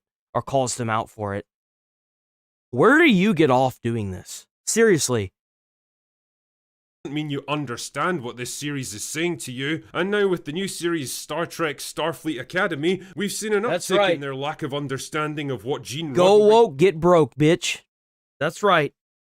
Gamer, game developer, movie maker, doesn't matter. Go woke, get broke, bitch. Sought to do with Star Trek. Really? Well, it seems like we're not the only ones who lack understanding, Mary Sue writer. See, we don't claim to be the final authority on anything. We're just people with opinions. We put those opinions out there. This is very true. I absolutely agree with that. I absolutely 100% agree with what you just said. It's these millennial tarred writers that don't know how to write stories worth of shit that are trying to take these franchises and put the same ideologies that they used to back in the day, but they can't write worth of shit because they don't have a passion for it. They don't have a passion for it. They think that they can just go to college, get a fucking education that they paid for, and then they automatically are just the best in the world. That's not how it works. Most people that are millionaires now have dropped out of college and pursued their passion and made millions and billions of dollars worth of wealth. Like, just because you've got a certificate doesn't mean that you're good at it. Just means you got a certificate. internet, and we invite others to engage with them. However, It also doesn't mean that you're very smart. Opinions are well thought out, capably argued, and backed up with knowledge and experience, then well, people tend to listen to them. The problem for you seems to be that more people agree with our opinions on Starfleet Academy than yours. Sucks to be you, I guess. But that being the case, maybe it's time you asked yourselves, why? In the great marketplace of ideas that is the internet, why are people rushing to consume ours? You can't really blame... See, I see some holes in what you're saying, but other than the script writing, you can't blame actors, because there was a lot of older actors that were in the new Star Trek show. So you can't really blame their acting. A lot of them have been actors for years, decades. So you can't really say that. They need to read their script and see if it fits them. And maybe it does. Maybe it does fit them. Maybe that's what they want. But at the same time, what's good for publicity? How do some actors figure this out and others can't? All yours gather dust in a bargain bin. Is it perhaps because you're not being entirely honest about this show's merits and you're trying to dismiss any and all Well, that's true, yeah, no. That's now. I'm talking about, where the money came from. If you think about all the million and billionaires that had money, they either got lucky and invested in Bitcoin, or they got it from their parents who dropped out of college or never went to college and pursued a passion, and then it worked out for them in some way, shape, or form.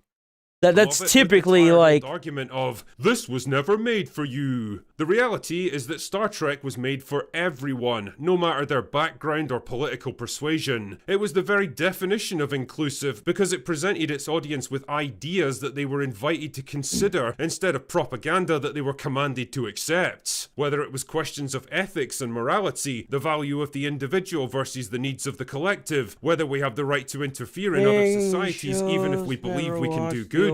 That is true as well. If you watch the older shows and you were actually a fan of the older shows, I feel like it would alter your script in a way that would make it more along the same rails. Even if it's slightly deviated, it would make it more along the same rails as the game and or movie that you're trying to, or show that you're trying to, branch off from. I think that is also a big downfall with a lot of these. Justice, power and responsibility, even what it means to be human. All of these ideas and countless more could be found in Star Trek, and what made the franchise so accessible and timeless is that they were often presented with balance and care to show different perspectives, to show both sides of an issue and trusting the audience to form their own opinions instead of just pushing one particular point of view to the exclusion of all else. It was never about moral judgment or sneering lectures, but instead intellectual curiosity. Something we're shockingly lacking these days. Star Trek, until fairly recently, was a show. And it's not even that the show is bad. It's that whenever you give them criticism, we're the problem too. That's the thing that irks me the most. You have all these people saying that there's obviously problems with it, and somehow they're the problem. Look, you can fire people in your job all you want using that method, but it doesn't work whenever the game and or show launches and now it's time to start collecting money instead of spending money. It doesn't work on us because you can't fire us. We pay your bills, you kind of want to be on our good side. Ideas. It was a franchise created by serious and mature people exploring serious. Remember, customer's always right. That seems to be the only thing that Sam Walton got right. Concepts, usually led by a cast of serious and mature characters. In short, it was aspirational. It was about the best of humanity pitting themselves against the wild, surreal, and often terrifying challenges the universe had to offer. Damn, it's kind of crazy to think how many older actors were in the original Star Trek films, or in the shows.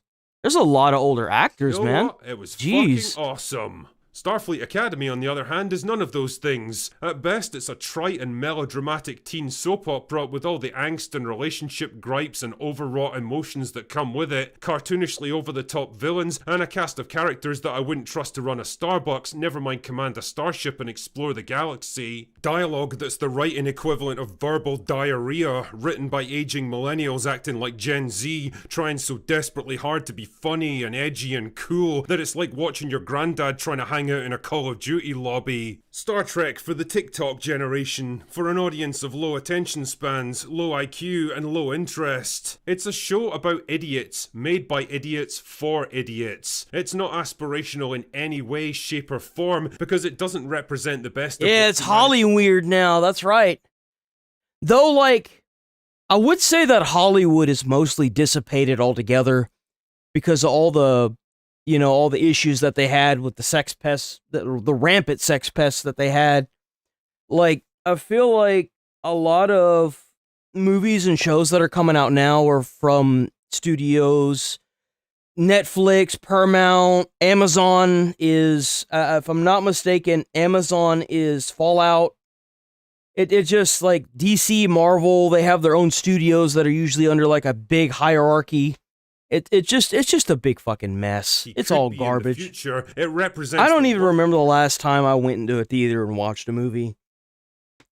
Like, of what it is right now. Shallow, vapid, loud, meaningless and disposable, obsessed with identity and feelings. A show about nothing, that possesses no ideas and provides no perspectives. Unlike the good people of the Mary Sue, I don't profess to be the authority on all things Star Trek, but in my humble opinion, I think Gene Roddenberry would be disgusted to see what's become of his creation. And quite frankly, he's not the only one. All of this is to say that Starfleet Academy is what I've always loved about Star Trek. It feels like a warm hug and is fun, adventurous, and exactly the kind of world that Roddenberry dreamt of. But like 3 years ago, they didn't have ChatGPT.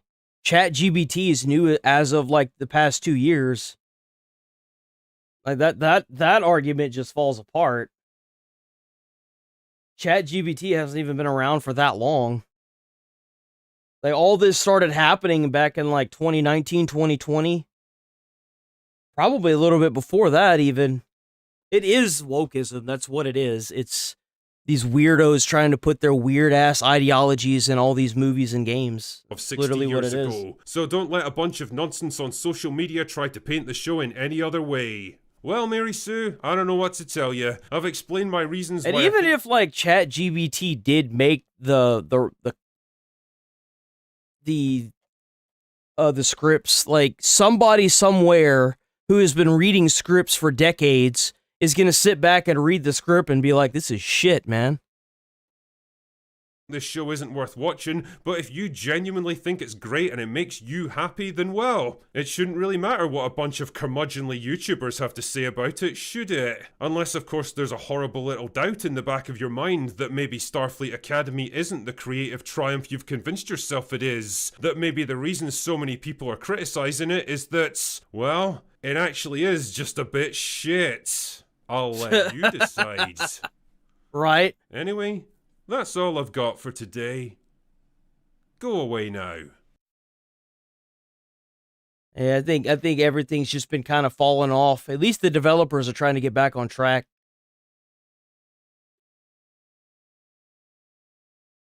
Okay, let's skip this one for today, I guess. We'll move on from that.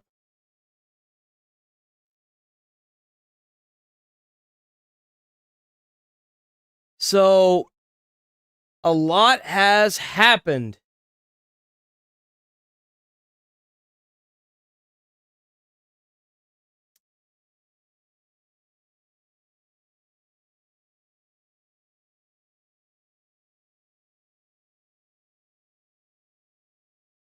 I wonder if... Here, we'll just do this. So this is the guy that got shot and killed protesting. They wanted to say that he was a peaceful protester. That was a lie. Now, does he deserve to be shot and killed for this incident? Probably not. No, I'd say no. But they also edited his photo using AI to make him look more attractive when they released his mugshot after the incident. Now, if that doesn't scream problematic, I don't know what does. Watch footage of a man who looks like Alex Preddy with a gun in his waistband, spitting on and attacking federal law enforcement officers and kicking the taillight off their vehicle on January 13th. This was prior to him being shot and killed. The moment the news movement filmed. And BBC looked over this.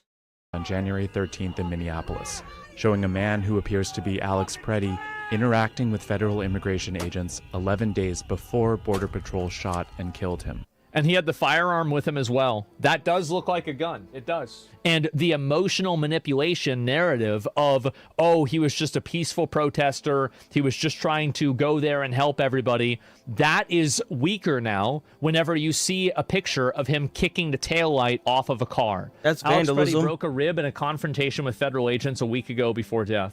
So does this mean there are 3 instances? Yeah.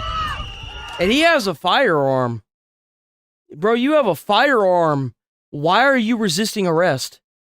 Like this was a recipe for disaster. It really was. With him not resisting, right, guys? I mean, there's like 4 people on this guy again. Like, very clearly, if it's a person who is aggressive, violent, and is bringing a gun to an event, that is totally different than somebody who is just a nurse trying there to help. This is not even a question. The man in our footage is wearing a similar outfit to what Preddy was wearing on the day he Oh was my killed. God. Walls killed Petty by not mobilizing the police? I agree with that. I absolutely agree with that. The failure of the local and federal government, because Trump could have called in the Insurrection Act at any point, but he didn't. And Tim Walz could have told local police to work with the federal agents at any point, but they didn't. And now that they are, 2 people have died for no fucking reason.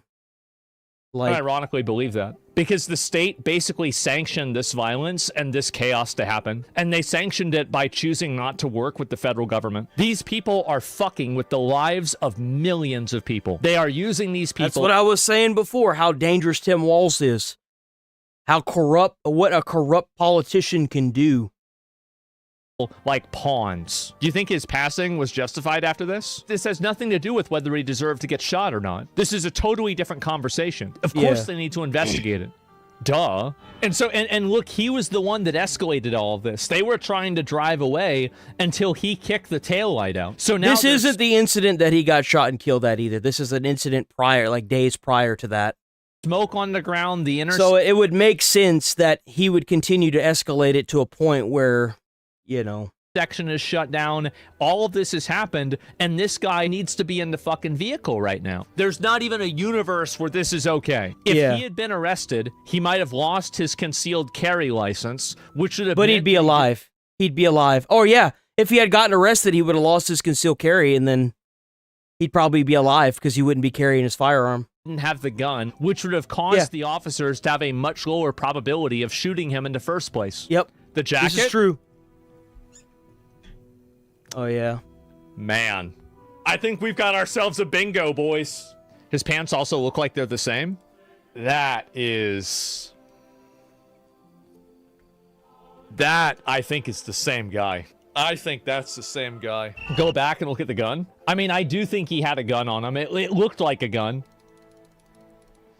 That looks like a gun. But, like, 118? Okay, let me look at 118. Like I want to be clear about that. Just because he was resisting arrest, like it doesn't mean that he deserved to be shot. Just because he had a gun in a protest doesn't mean that he deserved to be shot. But at the same time, as a legal right to carry owner of like a license, you know better.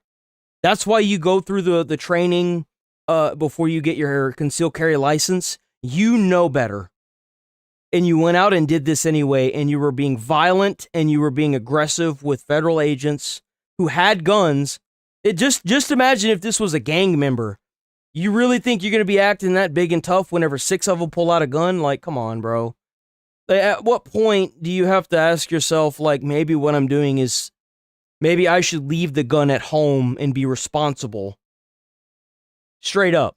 Because, like, you're not going to pull a gun on a federal agent and start shooting one of them. You're going to get shot and killed by multiple agents.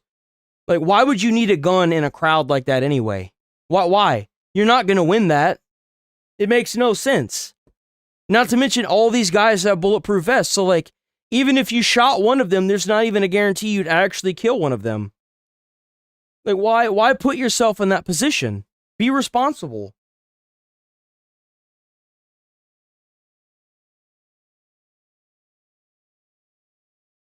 Exactly. It's because he faced no repercussions why he kept doing it. You do realize that if you attack a federal vehicle, if you attack a police officer's vehicle and you kick the taillight out and you have a firearm on you, that's 2 felonies.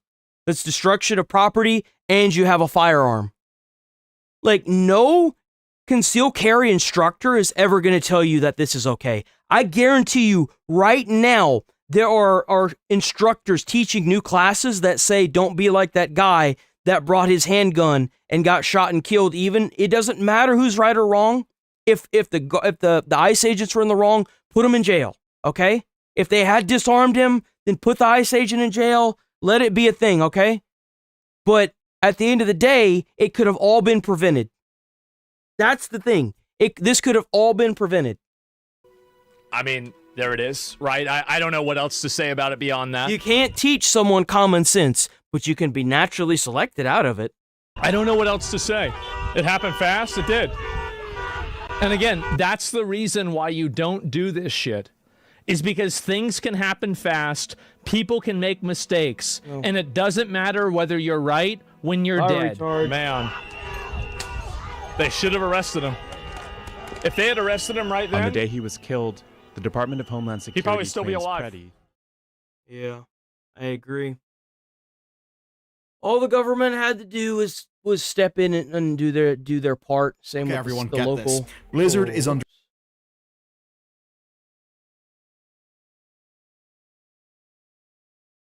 Just a few hours, Borders' Tom Homan will hold a press conference in Minneapolis after meeting with local officials. It comes as new video appears to show Alex Preddy in a confrontation with federal agents just days before the deadly shooting. Lucas Tomlinson joins us live in Washington with all the details. Hi, Lucas. Well, good early morning, Carly and Todd. A new video has surfaced showing the 37-year-old Department of Veterans Affairs ICU nurse Alex Preddy spitting at federal agents and kicking a government vehicle, resulting in the destruction of the back right taillight and some questioning. That's right. Let ICE do their job. Nonviolent. The incident took place 11 days before he was shot and killed by federal agents. You Those loser. federal agents were placed on administrative leave. I love blocking Family people. It's great. confirms it's Preddy.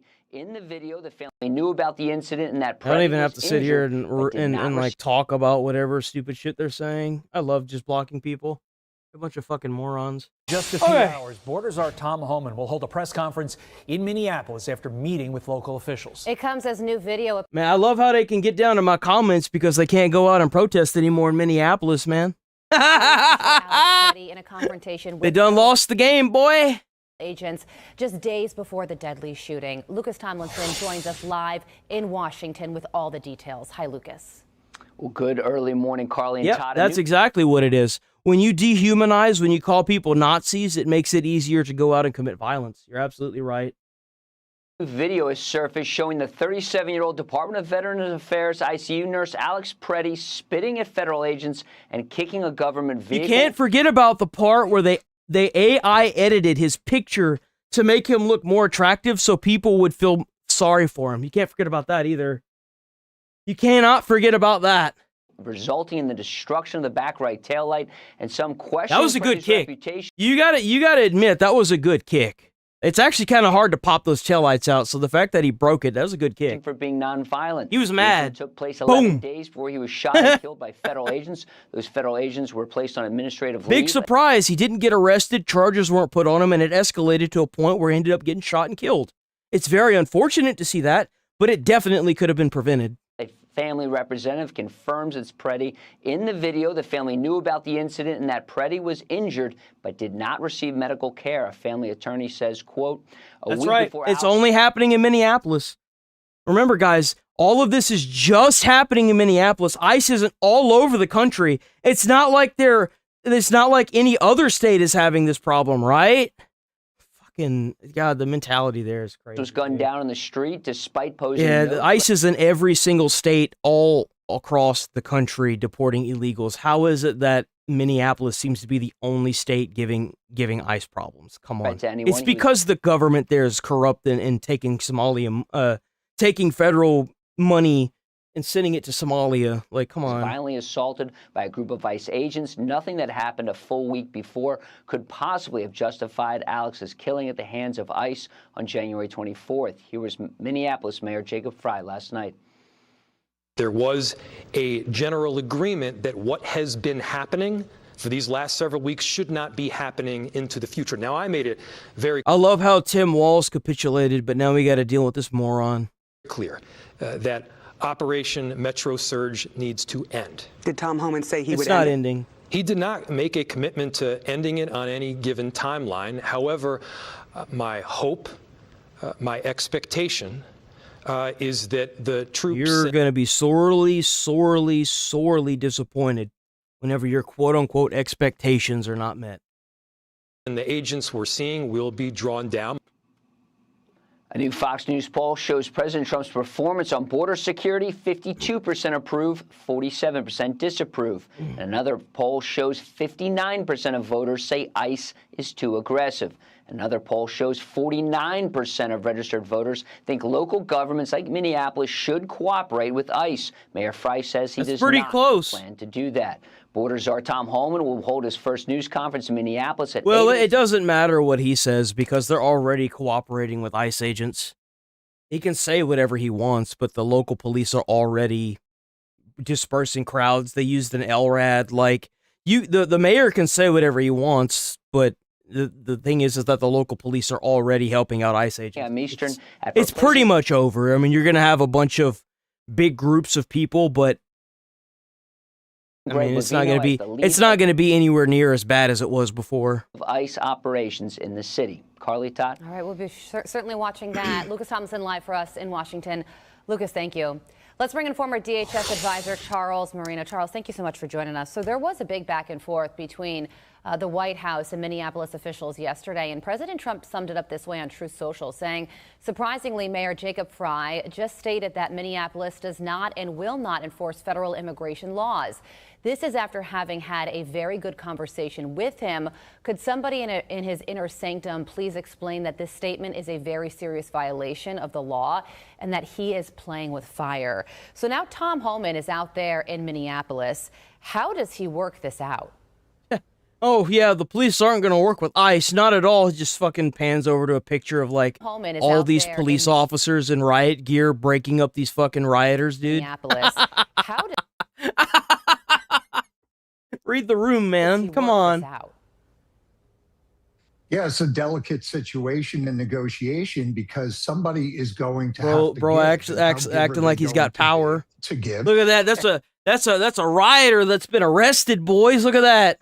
Isn't it a beautiful sight to see in Minneapolis? And also, what type of Look at potential political hit hot damn. take? Tom Homan's been clear from the very start of what ICE wants from local communities, including sanctuary cities, and that is to let ICE into the jails, to prioritize those public safety threats in the country illegally, allow state and local law enforcement to work alongside ICE. It's going to get worse for them, too, because once that federal funding gets cut to Minneapolis, man, they're going to be cooked. They going to be cooked. To help them achieve their mission. They're still out there protesting. Give it a couple days after this Saturday or Sunday, or after Sunday. Guarantee you these protests are going to be going down a lot. Level of protection. They're not going to be getting paid to be out there no more. It's going to be over. Stop re-releasing these criminals in the country illegally back out onto the street. Turn them over to ICE to be handed off. So I expect Tom Homan this morning to restate the case of the White House, which has said, look, this would not have been as messy as it has been if sanctuary cities were to work more collaboratively with us. And look, Charles, I completely understand that threading the needle on this is extremely difficult. But do you share the concern that many other people have shared, that a concession by the White House on any part of this will just lead to more unrest in other cities beyond Minneapolis? It will, because if we look at Minneapolis as the case study, it will prove to other sanctuary locations that you can maybe you should go look up the definition of what a fascist is, guy. Through incitement, through obstruction, through threats, the way that ICE goes about its mission. And that's a horrible message to send. The easiest thing for Minneapolis to do is say, look, we're going to help you prioritize the public safety threats that you want, Tom Homan, and can you please shrink down this current operation that's underway so that you can really focus on the threats that you're after. And I think that would be an acceptable response to the White House right now. But the problem is... You know what's funny is I bet Tim Walz also made that deal with Trump with the thought knowing that because they're not slowing down ICE operations, if anything, they're surging them to move faster. Because, like, you realize that they have removed so many illegal immigrants that are losing a seat, and that it's only been like 3 weeks. So, like, with them putting police officers where they need to be, they're allowing them to move ICE agents out of Minneapolis, and it's going to slow down a lot compared to how it's been going the past few weeks. Like, they got so many illegals out of Minneapolis because of the surge of federal agents that I bet Tim Walz was looking at that and was like, just god damn, bro, they moving like crazy, even with the crowds. If they cave in on that one issue and that one issue alone, they are stepping away from their own. I think they had sent in like 3,000 of them into Minneapolis, or not into Minneapolis, but into Minnesota in general. Because originally it was like 1,500 or something like that, and then they just like after Renee Good had done whatever domestic terrorist bullshit she was doing, they had surged in like double or almost triple. Oh, I mean, a lot of these ICE agents. So like a lot of these ICE agents that were in Minneapolis, the doubled up teams. So what it was you had the ICE agents that were going after the targets, like what they were there to do originally, and then you had arrest teams around those ICE agents to arrest protesters that were being violent. So what they've essentially done is they just got rid of the arrest teams for the protesters, and the police are filling that position now. They were doing what the police should have been doing. So they weren't really supposed to be doing that anyway. It's just unfortunate that they had to. The hit within the Democratic Party are they willing to take? Charles, this video of Alex Preddy is new, and his family's attorneys have responded to it. What's your take on this new footage? Well, the two incidents, this one was a week before where we see the taillight of the government vehicle being kicked out with government agents inside, gives us a peek into the mindset of Preddy. And that was, what type of role or activities was he involved in being out there on the street? And it's very clear. Oh, damn. How's it going? How's it going? Whoa. About coming into contact with federal agents in a your name is great. aggressive manner, and that is to threaten and to obstruct, both of which took place the week prior to him being shot and killed. Now, and we're here Monday through Friday, 8 a.m. to like 11:30-ish a.m. We off on the weekends? Incidents will be handled separately regarding use of force that took place during the most recent encounter. It does. You can join the Discord to recommend videos. Give us a peek updates into the narrative that Democrats are giving so far on this individual and what his plans were regarding peaceful protests, and the fact that that appears to be false. So if activity and behavior is consistent between the first incident and the second incident, then it kind of changes the narrative of how this may have played out with federal agents. Obviously, like if you're doing something and you're not getting any actual repercussions from it, you're going to escalate it even more. You're going to push it to a point where they're either going to do something or they're not. I think that's why a lot of these people think that ICE can't arrest you. It's not that they can't arrest you. They can arrest you. It's just that because the local police aren't doing their part in this, they can't hold you, so they end up having to release you. Had to use deadly force. Yeah, I think this really sets up a legal battle. Now, if the ICE agent was doing something that he wasn't supposed to be doing or did something he wasn't supposed to be doing, then that's what the investigation is for, straight up. They should do the investigation and make sure everything's good to go. But if the ICE agent is found at fault, then obviously maybe they should probably go to jail. I mean, you got to hold the individual people accountable for not doing what they were supposed to be doing, you know? Like, there's going to be bad actors all over the place. It happens. It happens in law enforcement all the time. Got to hold them accountable. To state of mind and when state of mind actually kicks in. I know there's a lot of conflicting case law on this. Be interesting to see how it all shakes out. I'm going to go back to your first answer. You said somebody's going to have to blink first. Quickly. Who blinks first, Charles? Man, there's just Well, so it's not many going to be the fucking White House laws. because of the I question. love how that there's you so asked many of these previously, people. which set a very There's so many people that don't even attack the argument. They just try to attack your character. It's so disgusting.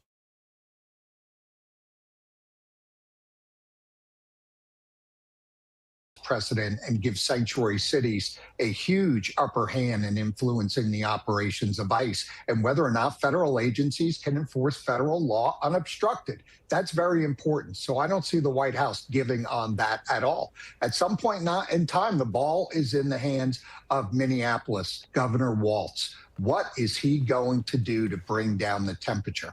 Right now, since that first meeting with Tom Homan, we have not seen much. So we're currently still in a stalemate. Former DHS advisor Charles Moreno, we appreciate your time. Thank you so much for joining us this morning. Thanks. I'm Steve Ducey. I'm Brian Kilmeade. And I'm Yeah, I know, right? Click here to subscribe. It's that they can't even like try to attack the conversation. They just have to attack your character. They have to call you names because they know that they don't have anything to go off of. It's stupid. Like, a part of me thinks that half of them are just fucking bots. Straight up, like they're just like propaganda bots or something. I don't know.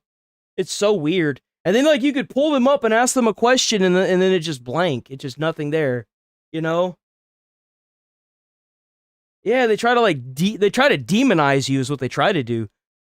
That's why they call you Nazi. Like, they try to make it okay to attack you and stuff.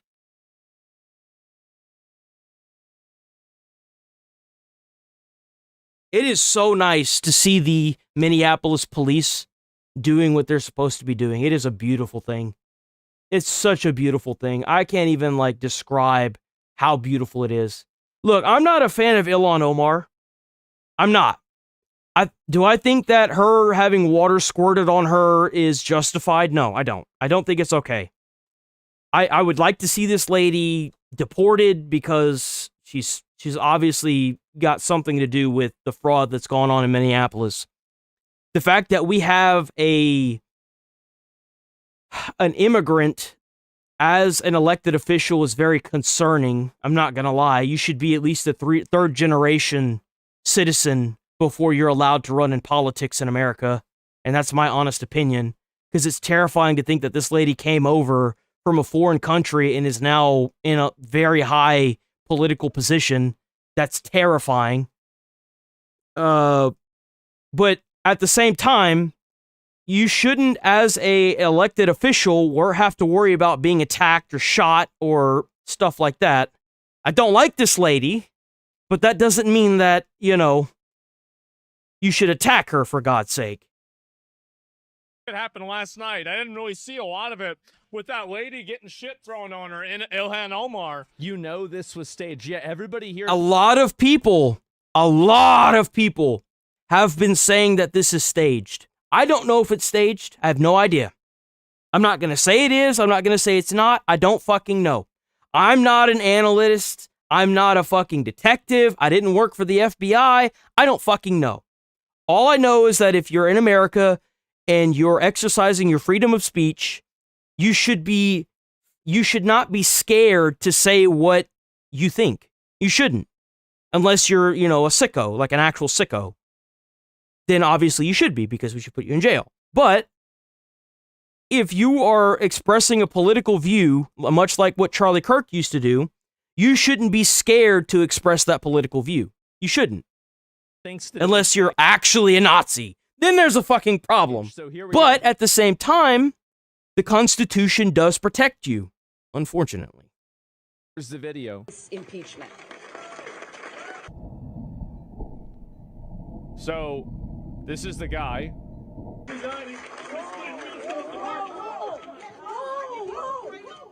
Yep.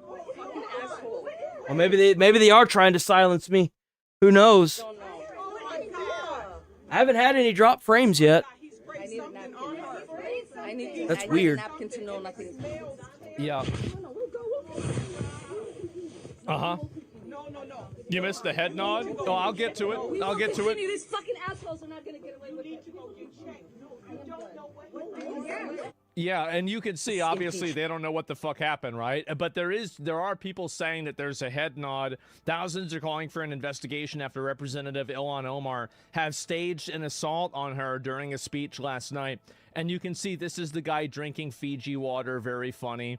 So anyway, take a look at this here, right? And you've got... That's where is weird. it here, if I can find it. Yeah, they don't like me, man. They don't like me. I don't think it's illegal to talk bad about Israel. Is it illegal in Texas to talk bad about Israel? Yeah, I didn't think so. I don't know where you found that information from, but that's wrong. This post right here has 8,000 likes. Yeah, It does. And there's a lot of people that for some reason, not. like, they actually believe this shit.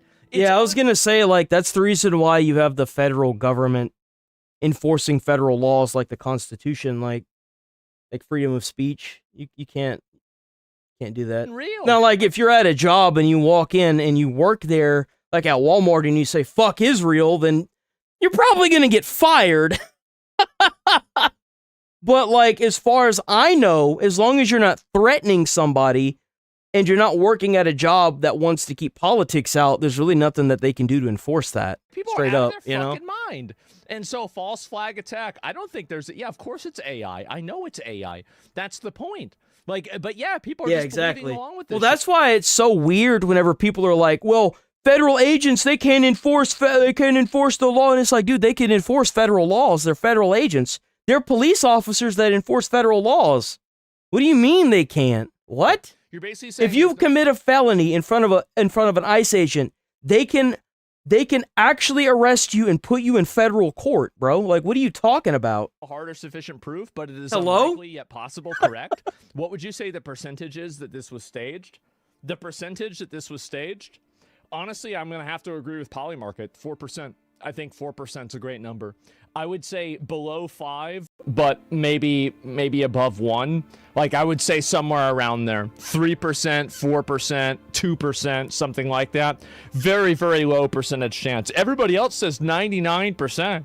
That's crazy. A lot of people are trying to say that this was staged. I don't know. wow. I don't know if it is. Guy that gets kicked out of a fucking tavern. And so anyways, Stone Drunk, yeah, exactly. And it's a bad actor. She hired him for $50. Well, he certainly did $50 worth of work. And there's also a senator that says that it's fake. Oh my God. What the hell I think that this is wrong. I do. If somebody's been attacked, like for example, whenever Trump got shot, people were trying to say that shit was fake too. Like, you can't automatically disenfranchise something that happened regardless of how the severity of it. If something happened, before you get online and start throwing around all this nonsense, like, you better make sure that you've got your facts in order, because if you sit here and say that Ilhan Omar faked it, you're kind of approaching some form of defamation, guy. Be careful with that. Like, you're asking for trouble. Like, if she actually didn't do it, then you're gonna be in some trouble. On, let me go back. I'm gonna listen to this. The president said that he thinks that Ilhan Omar getting sprayed last night was fake. He says, I wouldn't doubt it. She's a fraud. I wouldn't doubt it if she went ahead and if she sprayed herself, he said. What's your take on this? I'm sure you've seen some of it on the internet this morning. Oh, well, this person sat on the front seat on the front row, right in front of Omar, and then took off running to the right. I mean, if you're going to have somebody that's going to go after somebody, they're not going to run away from them. And that you could tell that was pretty much all staged. Now, again, there were some instances where I'm like, man, that's condemning looking, because she walked up to him like she got sprayed with a liquid and she didn't want to seek any kind of medical. Like, that liquid could have been anything. And it's like, there were a bunch of red flags, sure. Would I be surprised if she had faked it? Probably not, honestly. I mean, but should it happen? No. Should there be people that work in politics saying that it looks staged and that it is staged? No, that should not be happening, for sure. I'm just saying that because you know, you look at you look at what the Democrats have done and how they act and the things that they say that they're supposedly for our country. And then, of course, she is under big time investigation. She's trying to get the heat off of her. At the end of the day, you know, this is the Democrats, you know, playing games. And Ilhan Omar needs to be in jail. And as you said, I agree with that. I think she should be in jail. You can't tell me that Tim Walz and Ilhan Omar don't know about all the fraud that's been, all the money, the fraud money that's being sent over to, fuck's sake, Somalia terrorists from the Minneapolis airport, or the St. Cloud airport. You can't tell me they don't know about that. Millions of dollars being shipped twice a week. You can't tell me they don't know that. I'm sorry. She's as guilty as they come. Somebody somewhere knows something. Worth $30 million. Hey, this is a great country, and they shouldn't be trying to change it like they are if somebody like her can make $30 million. Yeah, I mean, I really think that to say that it's staged, I really think it. I'm gonna be honest, guys. I'm gonna break with the group think. I'm gonna break. I think it's retarded. There's no incentive. There is an incentive, and again, you do. Well, that's the problem. The way it looks like it might be staged, and there's definitely an incentive there, but that doesn't necessarily mean that it was staged. And I wouldn't want to just throw shade on somebody if I don't know. Incentive. Like, whenever it came to what happened with Renee Good, I saw the video. I came to my own conclusion when it's like, oh yeah, Rip Bozo. You know what I'm saying? Like, she obviously tried to run over an ICE agent. Like, I don't know what to tell you. So the incentive that they can use. You can show me 7 angles, and all 7 of those I managed to come to the same conclusion. Before I even saw the ICE agent walk around the car, I was like, well, you can't hit a federal officer and you can't hit a police officer. It tends to not work well for you. Even if you tried to run over a gang member and their friends have guns, I'd imagine it's not going to end very well for you. I understand. This isn't a fucking movie, man. This is real life. You'll get dead. You'll get dead real quick. It's not like I can't understand what they're saying. Oh, wow, what do they mean? It's easiest to see what they mean. What they mean is that basically Ilhan Omar is doing this in order to create sympathy for herself. And in the process of creating sympathy for herself, then what she's going to be able to do is then take the focus off of the fraud. Neighbor of the suspect of Ilhan Omar attack. It's kind of funny that she has ruined her reputation so much with all this fraud going on in Minneapolis that even if that were the case, even if this was even if this wasn't staged, her reputation is so ruined that even if she's attacked, people are going to say it's staged. That should be a pretty big indicator that maybe you should step out of politics in a country. Straight up.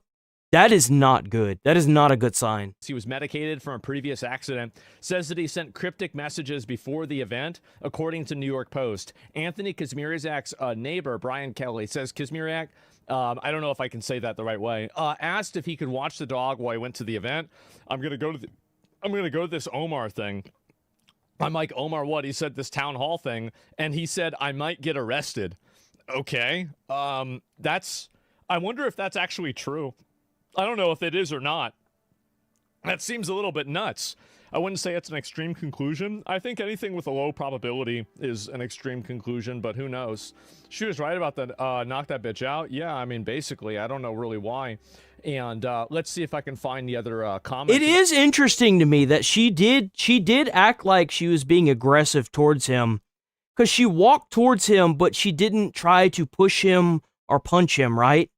I did find that very odd, because if you're aggressively walking towards somebody and then they spray you with something, like, wouldn't that automatically make you snap into automatic, like start swinging, pushing, you know, doing something other than like immediately walking away? Is it me, or does anybody else think that, like, if I'm walking towards somebody because they're doing something they're not supposed to be doing and they, like, I don't know, they try to swing on me or throw something at me, I'm automatically going to be like, okay, now I'm at, like, I was at 50, now I'm at 100, your ass is hitting the ground some way, shape, or form, right? Like, am I the only one that thinks that? Like, it's weird how she turned and immediately started walking away or something, you know? About this. Is there, no, that's not even more of these. And where is this? This is some more bullshit. And where the fuck is the rest of these comments? Oh my God. And I'll see if I can pull up more of these because, yes, a lot of people do think that it's staged. They do. And I'm kind of surprised, but I think that's just generally how Enjoy the things are Shadow going Realm. now, is that everybody, and I think this Welcome is the back, reason wee why. woo. Sorry, I kind of got distracted because I was thinking about the Destiny clip. I'm like, okay, should I look at that or not? Let me go back and forth to what I was saying, or back to what I was saying, excuse me, is that I think that a lot of right-wing people are trying to say that it was staged in order for them to avoid accountability that there was political violence that was potentially right-wing political violence. No, of course not.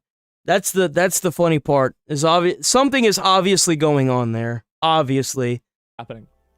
I think that they're not doing this based off of a logical conclusion. I think they're doing this defensively. They're saying that, oh, well, this is staged or something like that because they don't want to be seen as, you know, the party that's done political violence. Right? That's it. It's not that at all. Really? I think that's absolutely it.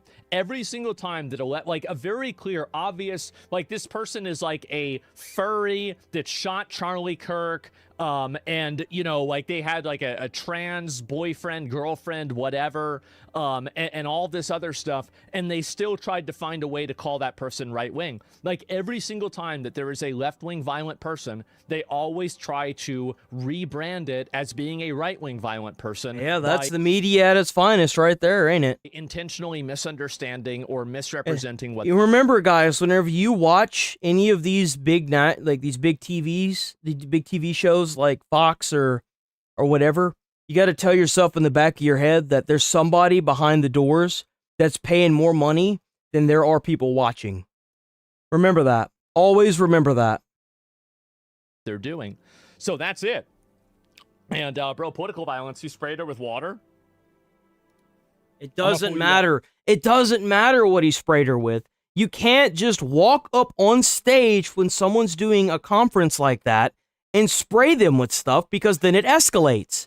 You can't just be like, oh, well, it's not violence because it's just water. Okay, well, if you put a fucking fire hose nozzle into the front door of that place and you unload it, then you're going to have a problem on your hands. Am I right? Like, don't let it escalate.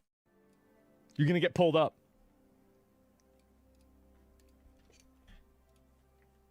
Do you want to live in a world where a politician can't go to a town hall and talk to constituents because every angry constituent thinks they can throw water on the politician? It's a tactic to incite fear. You know why? Let's say that it wasn't water. What if it was acid? What if somebody walked up onto the stage and it was acid? The person that had the water thrown on them should be thinking, my life could have just been altered if somebody in this, if it wasn't water, if that was acid and they threw it on my face, they could have been disfigured for the rest of their life. That's what you should be. That's what that person is thinking of. It's not about the water, because whenever they go home, and if this was real, if they go home, they're going to be thinking to themselves for the rest of the night. We live in a political atmosphere where I have to be scared to say what I think because someone could walk on stage and throw acid on my face and disfigure me. It's easy to brush it off as just water, but you don't think of what if it wasn't. Do you want to live in that world? I don't. So there's a scene in Better Call Saul where there was a guy and he was doing a drug deal and it was for thousands of dollars and he got shortchanged for $20. They would not do the deal unless the $20 was added into the payment as agreed upon. Why is that? The reason why is because if people think that they can take advantage of you for $5 or for $20, then they're going to see if they can do it for $30. And then they're going to do it for $50. And then it's going to be $100. And then they're going to be doing it for half. And then they're going to be taking your shit.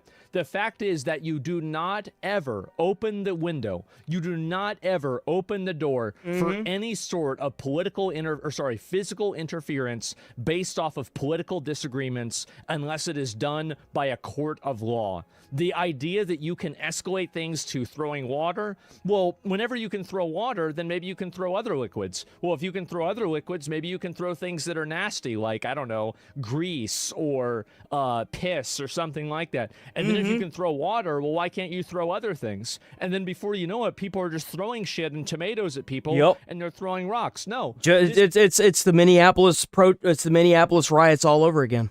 They went from throwing snowballs to putting rocks into the snowballs to freezing water bottles and throwing those at ICE agents and busting car windows. Like, you gotta nip that in the bud quick, man. This is just not the way the world can work. The world cannot work where everybody just thinks they can throw whatever the fuck they want. Like, it's not, do you see what my point is with this? I'm not saying it's justified, it's just suspicious. That's fine. Again, that's totally fine.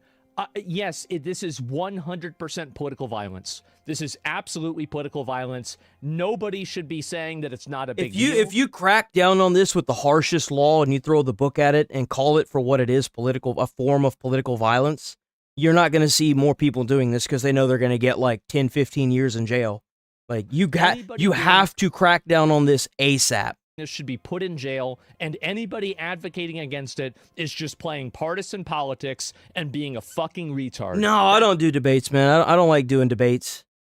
Like, whenever you do debates with people, they tend to lie, or they bring up something that you're like not very informed in, and it's just, I'm better at turn-based. You know what I'm saying? That's what I think. I don't like being ran over because I like to have time to think about what I'm gonna say. Outrageous that people are defending this. This is crazy. Absolutely unreal. Trying to downplay it. What are y'all doing? What are we thinking here? What's going on? Think a reaction from a spray attack was without fear? For me, it's easier for someone to make a point and me to try to poke holes in it and see if I can't figure out why they have that point, if that makes sense. We're concerned? Yep, that's true. That was an inconsistency. You're right. And anyway, I'll see what some other people are saying about this too, and we'll scroll down and read the rest of it. But a lot of people do think that it's fake. And where is the rest? It's kind of sad to see that people think it's fake. Yeah, you should have put him in jail.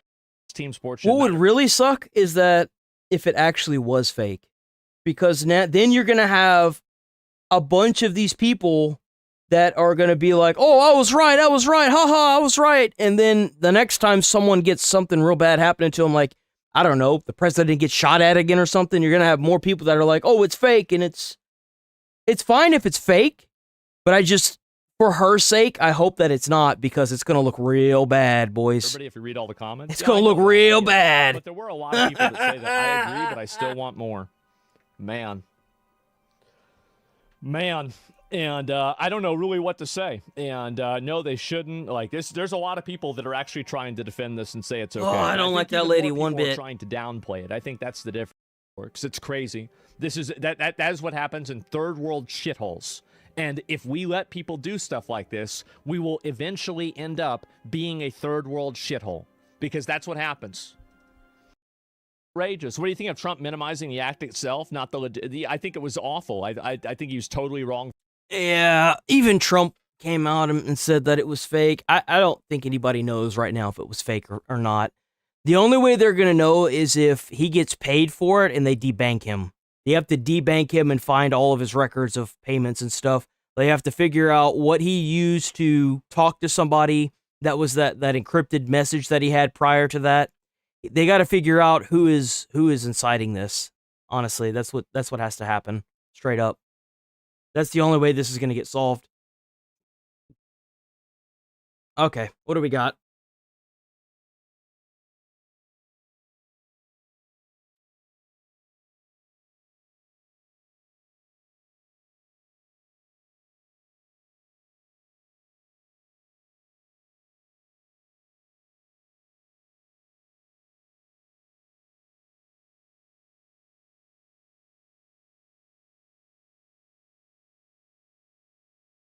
Political limits. What is this?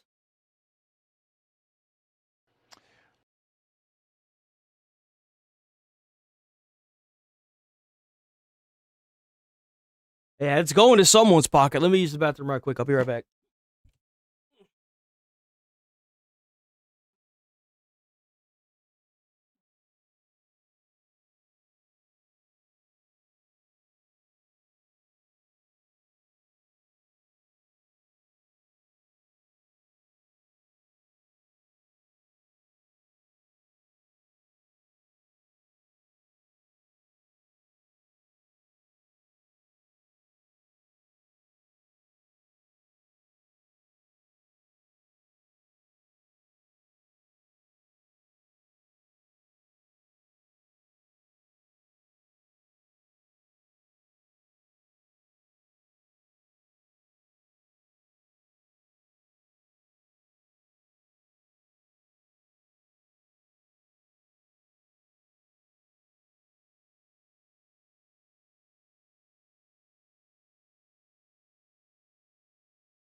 Okay, here we go.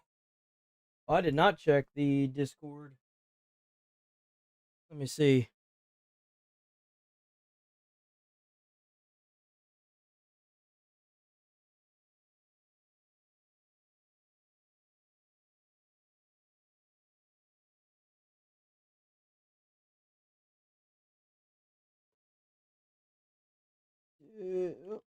Discord.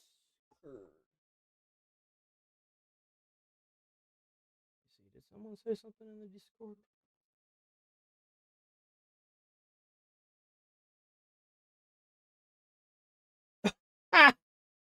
That's funny. Fucking picture of like Shrek and Star Trek. That's a good one. Okay, let's get it. Let me get this volume up. Well, tonight we have new Fox polling about the administration's enforcement efforts and the U.S. economy as President Trump begins the second year of his second term. Fox News chief political analyst Britt Hume. That's crazy. He did all this in 1 year. That's kind of impressive. It's so much better than sitting for 4 years and doing nothing. Honestly. Just now. Britt, good evening. Looking at these polls, first on that issue we just heard about, ICE efforts to deport illegal immigrants. If we ask folks out there, too aggressive, 59%, not aggressive enough, 17%, about right, 24%. That tracks with other polls that we've seen in recent days surrounding a lot of this video that obviously has come out, and there's all kinds of people weighing in on all sides.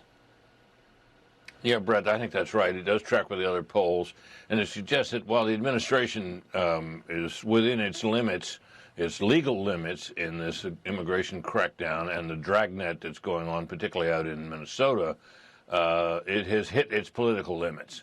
And the Republic's response to what it is seeing on its TV screens and reading about in publications and so forth suggests that people, you know, they want the border closed, they want criminal illegals rounded up, but they see these scenes in the street, particularly the two killings in Minnesota, and they see, you know, people who seem otherwise innocent, although they may be here illegally, rounded up.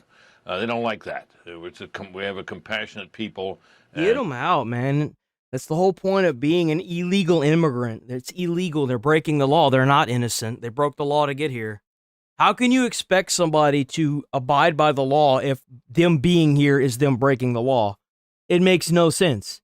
You can't make a house on a cracked foundation. That's not how it works.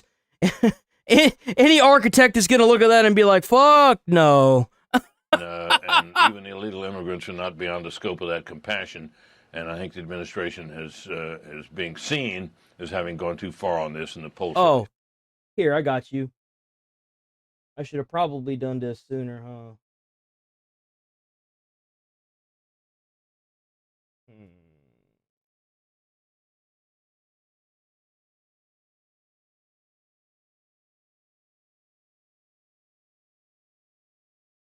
that shit, and then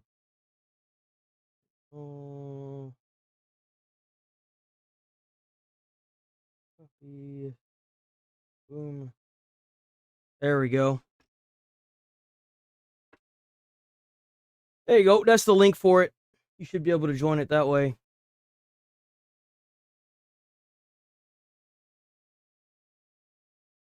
Suggest that. Yeah, some of the criticism has been sanctuary states, sanctuary cities. President Trump went to Truth Social this morning saying, surprisingly, Mayor Jacob Fry just stated that Minneapolis does not and will not enforce federal immigration laws. This is after having had a very good conversation with him. Could somebody in his inner sanctum please explain that this statement is a very serious violation of the law? You notice how Tim Walz has completely stepped out of this now? You haven't seen hide or hair of Tim Walz. And that he is playing with fire, to which the mayor responded, the job of our police is to keep people safe, not to enforce federal immigration laws. I want them preventing homicides, not hunting down a working dad who contributes to MPLS and is from Ecuador.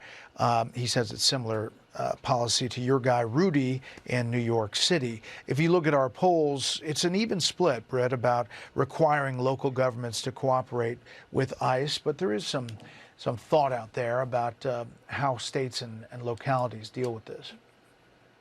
Yeah, I think that's right. Brett, I think these two people, the president and the mayor, are kind of talking past each other, because the Mayor Fry and his Yes, police department are not being asked to enforce federal immigration law. That's what those ICE agents and Border Patrol agents are doing. That's their job. They just want help with the crowd control. When you got a bunch of people throwing shit at ICE agents and banging pots and pans and whistling outside of a motel or a hotel where they're trying to get some rest, that becomes a problem. Not, however, I think Obviously unreasonable to ask that the local police prevent those agents who are enforcing the law from being harassed, intimidated, blocked, and interfered with as they're doing that. And Fry hasn't ever quite said he wouldn't do that. Now, this question of the release of the prisoners from the jails is another matter. He seems unwilling to do that. But I wonder if while Tom Homan's out there, he may not be able to work that out. We'll have to see. But the administration is looking for a way out of the controversy here, and it may be that the mayor and the governor out there will see that that's what they want to do too. Yeah, one quick one on the U.S. economy. We hear from the administration about the growth. Yeah, I go to the grocery store and I don't see any change. So far, it seems to be just talk, huh? So, apparently, they sent FBI agents to search the election offices. That kind of surprised me. I was very surprised to see that Trump was trying to see if the election was actually rigged. Oh, shit. Whoops. Fox News is learning FBI agents are on site at a Fulton County election office in Georgia, where they are conducting a search. David Spunt's got more details for us on this developing story. David? Hi, Sandra. This is a satellite office for the Fulton County Elections Office. The FBI Atlanta press office confirming this, not giving many details, saying that the FBI is executing a court-authorized law enforcement action. No other details at this time, but we do know via sources a judge signed off on this warrant, allowing these agents, as you see them, enter this building to take items from the inside. Bro, they got a battering ram. This is a sealed matter before the court, meaning details are now limited. Now, agents are looking at documents, phones, computers. We are told via multiple sources this is related to the 2020 presidential election. Now, we don't know specifically what agents are taking to the... How crazy would it be if they actually found that it was actually, like, tampered with? How crazy would that be? FBI lab, items that may eventually become part of a federal case. You may remember President Trump was charged in Fulton County with trying to overturn the 2020 election results. That's Brad Raffensperger right there. He is the Secretary of State of Georgia. That is the Fulton County District Attorney, Fani Willis. Now, Raffensperger spoke to President Trump back in early 2021, and Trump said that he wanted to find some 11,000 votes to help win the election. Raffensperger said that he felt pressure from Trump. Willis then took Donald Trump to trial. That didn't happen. In 2023, she said that her prosecution was all buttoned up, ready to go, but it was completely derailed after it was revealed she had an intimate relationship with the top prosecutor on her team, and it could have tainted the case. Late last year, the judge dismissed the case in its entirety. It's important to point out, Sandra, that a judge typically would not just sign off on a warrant so the FBI could go on what's known as a fishing expedition. It's likely the FBI and DOJ presented some credible evidence to the judge for the judge to go ahead and give the green light. No immediate comment that's crazy. from the Justice Department. Again, the FBI confirming this court-authorized search warrant. We are waiting to see if perhaps Director Kash Patel, Attorney General Pam Bondi, or even Secretary Raffensperger, or perhaps Governor Brian Kemp have anything to say. We'll follow it. Sandra? Okay, David Spunt there in Washington. Damn, that's crazy. Man, I think it'd be insane if they actually found something in those in the 20 elections. You know, like that would be insane. Border Cesar provides update.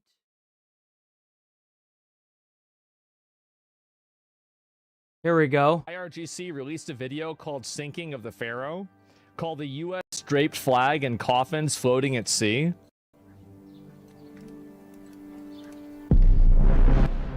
Iran. What did they hire Pakistan's PR guys? Oh my God, this is so sad. It is so sad they're Is doing that supposed to be like a threat to America? What is this. Oh, really?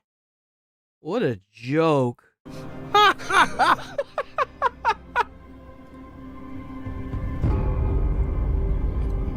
Oh no, it's AI? No way, guys. Is it AI?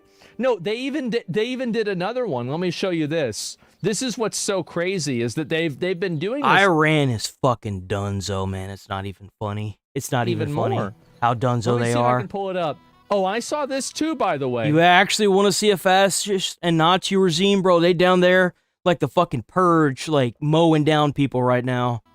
Oh, and by the way, they did not publicly execute all of the protesters.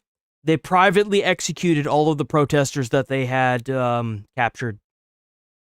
Just so you're aware. There have been updates.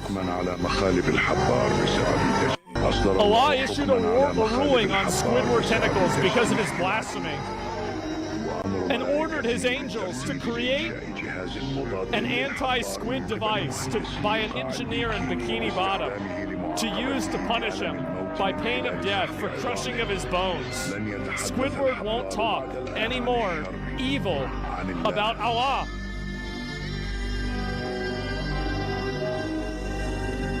Is this real? Is a foreign country really publishing this shit? You gotta be kidding me, right? That's actually crazy. That's what they're doing over there. You believe that? Oh my God, that's gotta be AI? No, it's a cartoon, guys. It can't be AI. The jail should be called Asmongold's Lair. I like the sound of that.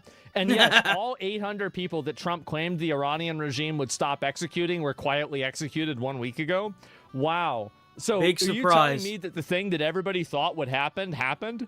And then here we go. Tehran rejects Trump's 24-hour deadline. Man. Oh, they fucked up. Oh no, they fucked up. Rejects Trump's 24-hour deadline. Last time the U.S. blundered into wars in Afghanistan and Iraq, it squandered over $7 trillion and lost more than 7,000 American lives. Iran stands ready for dialogue based on mutual respect and interest, but if pushed, it will defend itself and respond like never before. A massive armada is heading to... Oh my God, this is Trump. A massive armada is heading to Iran. It is moving quickly with the great power, enthusiasm, and purpose. It is a larger fleet headed by the great aircraft carrier Abraham Lincoln than that sent to Venezuela. Like with Venezuela, it is ready, willing, and able to rapidly fulfill its mission. With speed and violence, if necessary, hopefully Iran will quickly come to the table and negotiate a fair and equitable deal. No nuclear weapons, one that is good for all parties. Time is running out. It is truly of the essential essence. As I told Iran once before, make a deal. They didn't, and there was Operation Midnight Hammer. A major destruction of Iran. The next attack will be far worse. Don't make that happen again. Thank you for your attention to this matter, President Donald J. Trump. Bro is not fucking around. Holy shit. Man. Holy shit. They rejected the deadline.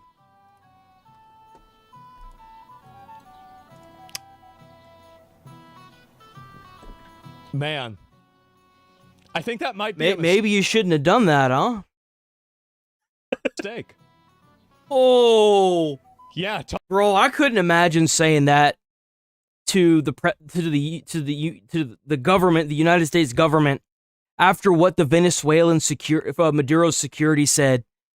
Dude, I fuck that, man. Talk about bro, just the thought of hearing men dying off in the distance, in the darkness after your power got cut off, and you're just fucking bleeding from your nose, and you just hear people dying and screaming off in the distance in pitch blackness. You're fucking crazy. You're fucking crazy, bro. Oh, Fuck yeah. that. All right, guys. All right. You know, you want to go and fuck around and do all this? It's behind the scenes talks between Iran and the U.S. have reached a complete deadlock. Tehran is rejecting any deal. The Washington Times reports Washington is demanding a permanent end to uranium enrichment, limits on ballistic missiles, and an end to support. No, you've got to get rid of them. You've got to get rid of them, kill all the people in leadership, and replace them. Like, these people at this point are totally untrustworthy, and you can't deal with it. Amen. I mean, like, we didn't... Hey, why aren't the people that were protesting down in Minneapolis talking about the actual genocide that's going on in Iran right now? It's almost like they don't know what the fuck they're talking about, huh?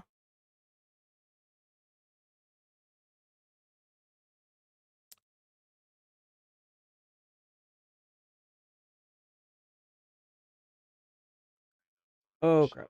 Let me do that.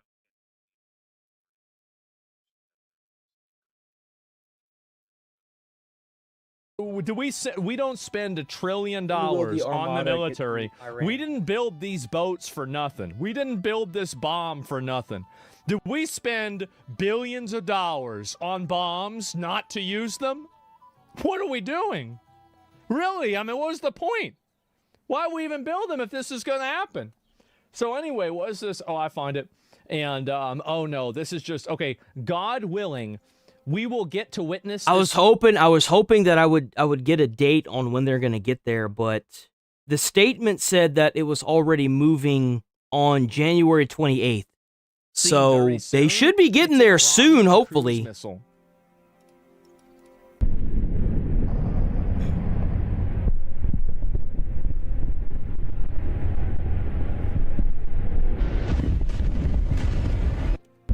Is that it? This footage is from War Thunder.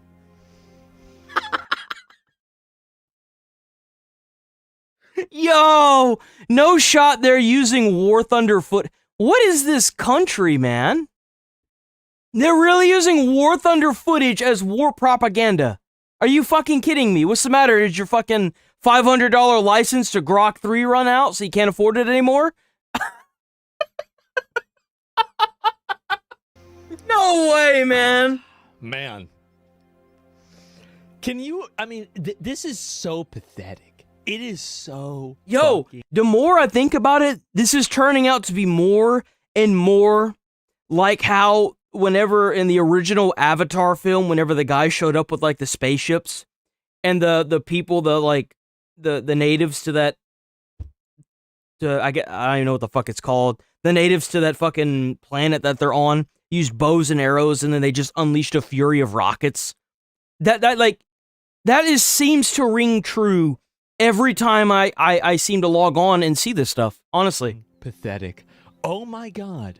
They're sitting around here posting out AI videos to try to act like they're winning. This is embarrassing. Oh my fucking God. We have 30 to 40,000 American troops stationed across 8 or 9 facilities in that region. All are within the reach. Theoretically. And that's just what, let me be real with y'all. Y'all are only seeing what's above the water. All the pictures that you've seen are what's above the water.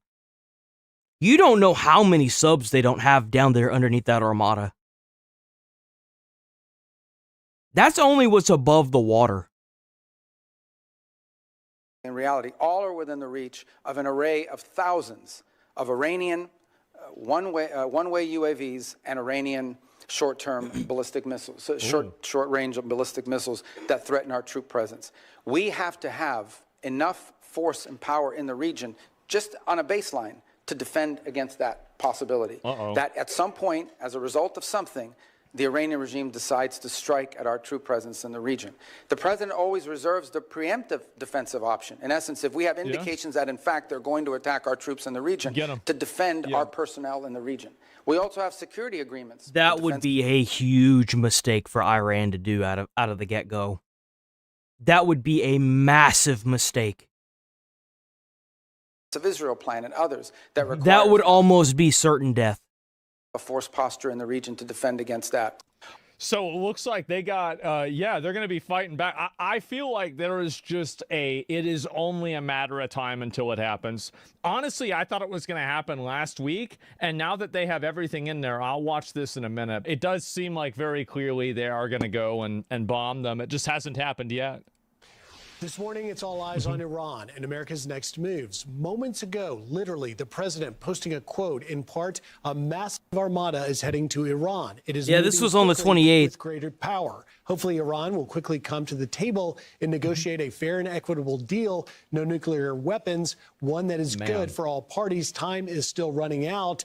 This comes as just hours before Secretary of State Marco Rubio is set to testify before the Senate Foreign Relations Committee about the administration's military actions in Venezuela.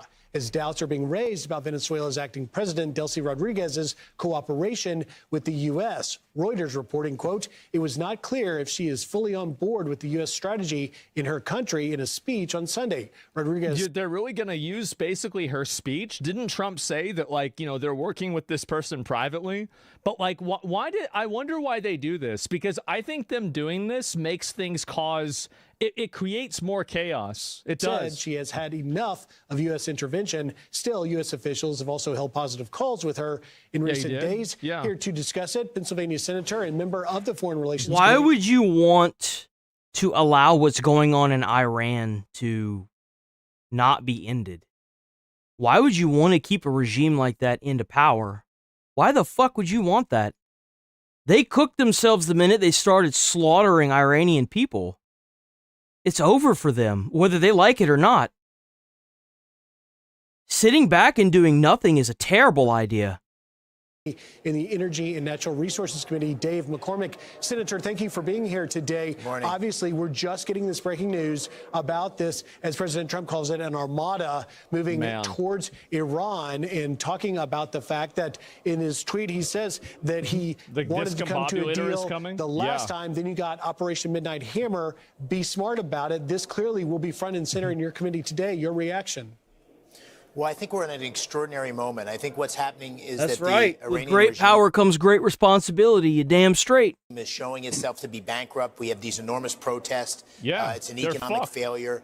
The They're attacks totally by Yeah, Israel. no, the entire government's on the verge of collapse, and they're trying to slaughter Iranian people that obviously know what's going on in their government, and they're rising up against it because they're tired of being oppressed. And you want to sit back and do nothing while these people are hunted down and killed in the streets, and then captured and then killed silently? No, fuck that, man. Bomb the shit out of them.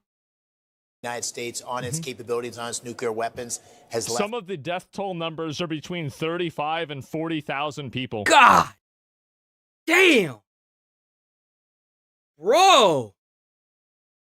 Right now, it's just been going up. Obviously. Shown it to be the weak tiger that it is. And we need to have a change here. And what President Trump is doing, I think, is putting that pressure on. And then, to top everything off, these people have been funding terrorist organizations all over the fucking world. Why on earth would you want Iran to maintain power? Their own people are trying to overthrow their government, and you want and they're feeding these people's money to terrorists.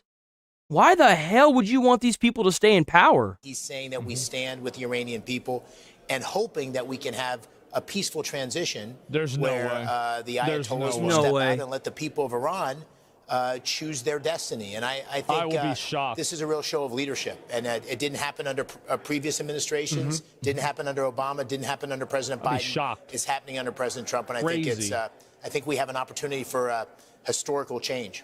Senator, many of your colleagues have moved to halt further action in Venezuela militarily. Now you have this Armada announcement by President Trump and Iran. Do you anticipate that much of the I discussion... genuinely think that Iran is talking so much shit because they think that we lost the first time we went there. We didn't lose. We were just making billions. Well, there's no we in that. The military-industrial complex was making billions of dollars and funneling it into one man's pocket. That's why we stayed there for as long as we did. This time is going to be different. in the hearing today will be about trying to limit the scope of what President Trump may or may not do.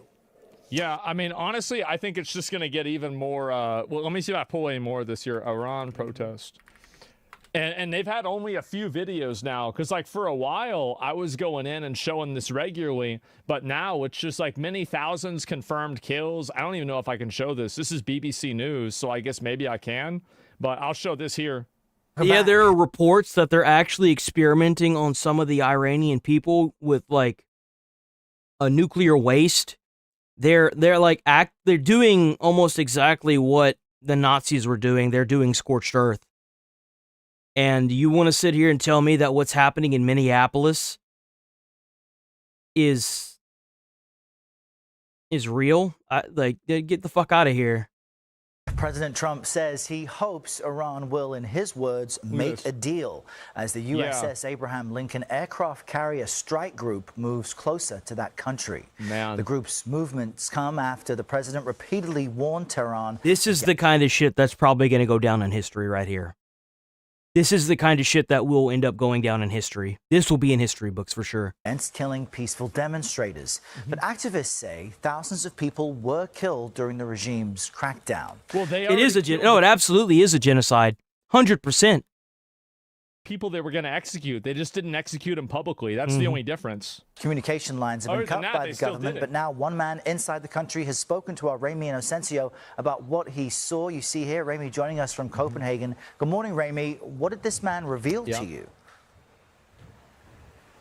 Errol, yeah, good morning. Well, first off, he told me I could call him Kaveh. That is not his real name, but in Persian, it means bravery. And he said that with the U.S. now in the waters of the Middle East, he wants American help. He said that President Trump that seems to be a common theme.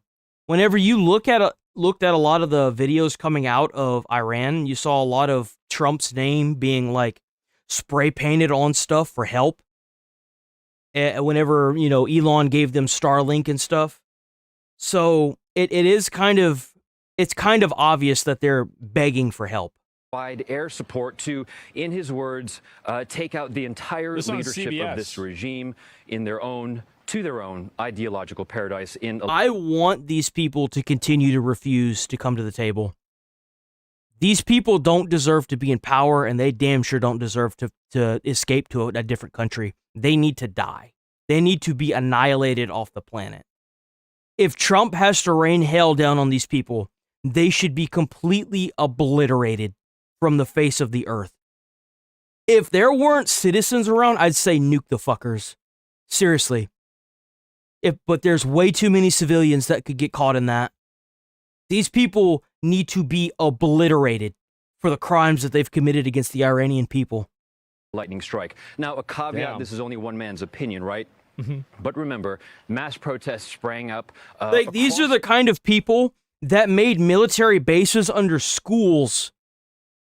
So that way, if you bombed the base, you could make a media headline that says U.S. bombs school. These are those kind of people. The country, 31 provinces, nearly 200 cities. He spoke to us about his ordeal in the city of Yazd. That's about 400 miles south of Tehran. Me, alive and my brother and Look, sister. see, he covering his face. See, this is what it's like whenever there's actual fascism and the government's actually like a Gestapo that's killing people. Yep. Is that you have to record some video and then send it to some foreign country to get your voice out there while you're covering your face so they don't find you and kill your family. That's the difference between Iran and America. I know there are some liberal white women that don't understand that, but this is what it actually looks like. Good. It's some kind of regime that was going around before the Nazis, or like it was like the lead up to what were the Gestapo?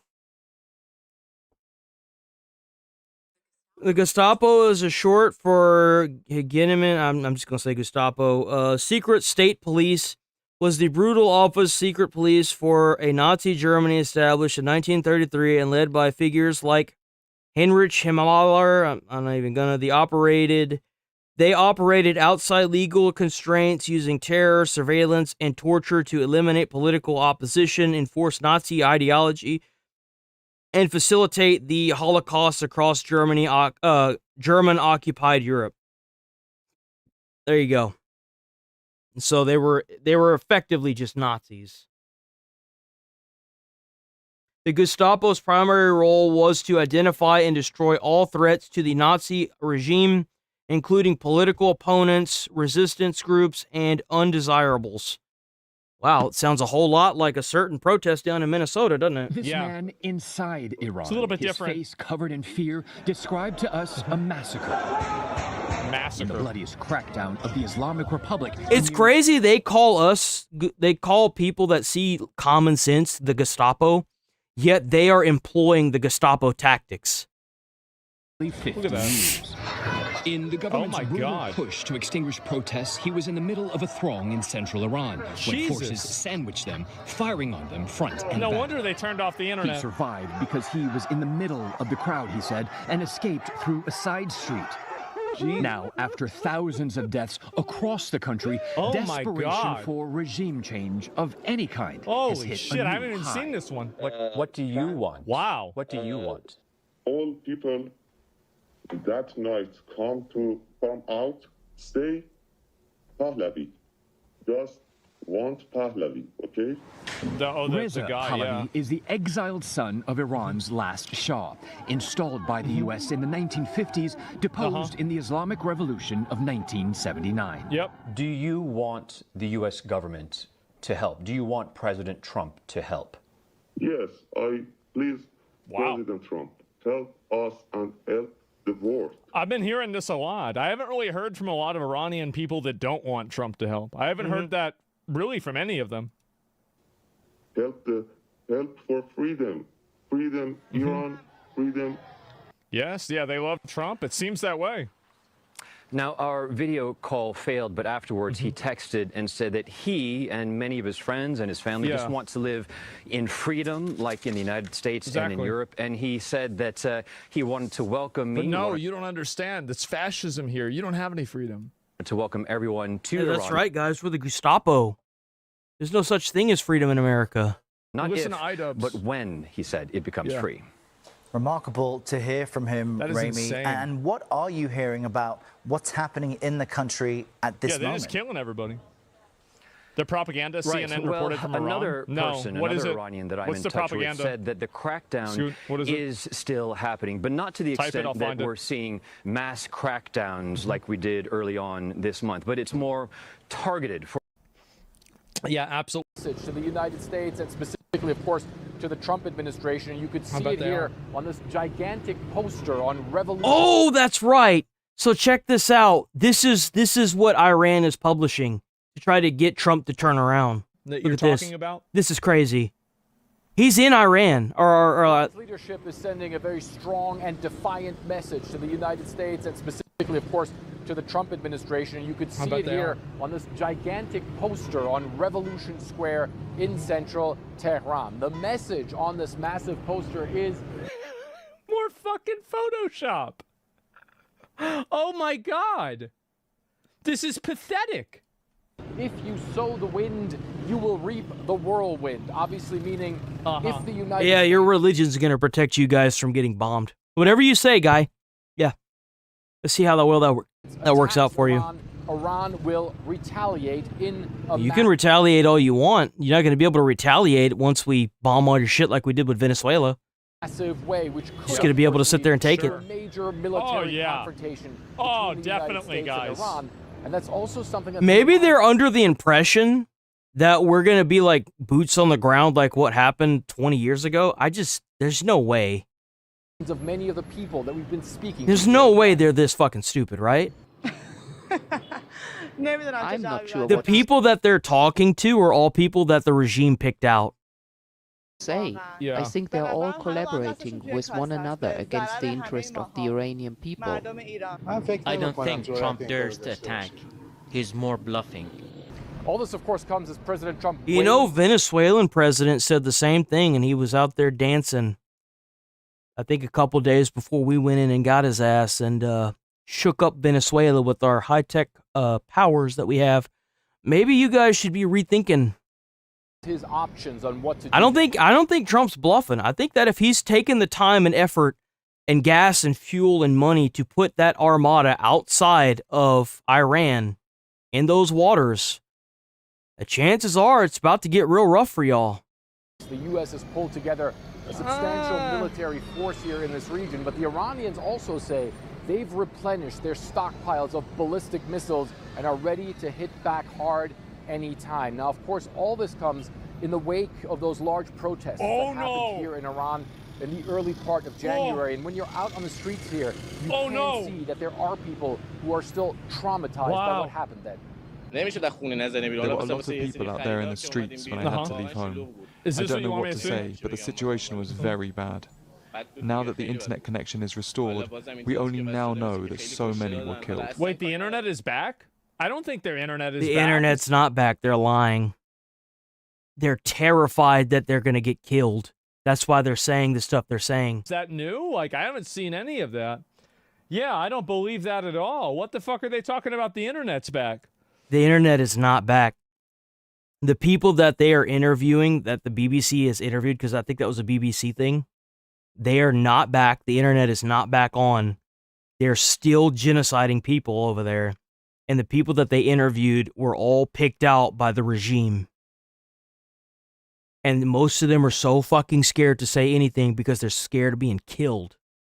Yeah, what you're looking at is regime supporters. So what they did is they basically went and did interviews with the Iran. CNN is actually going to Iran with regime's approval, obviously talking to selected people from the regime to interview. Wait. What the fuck? Yep.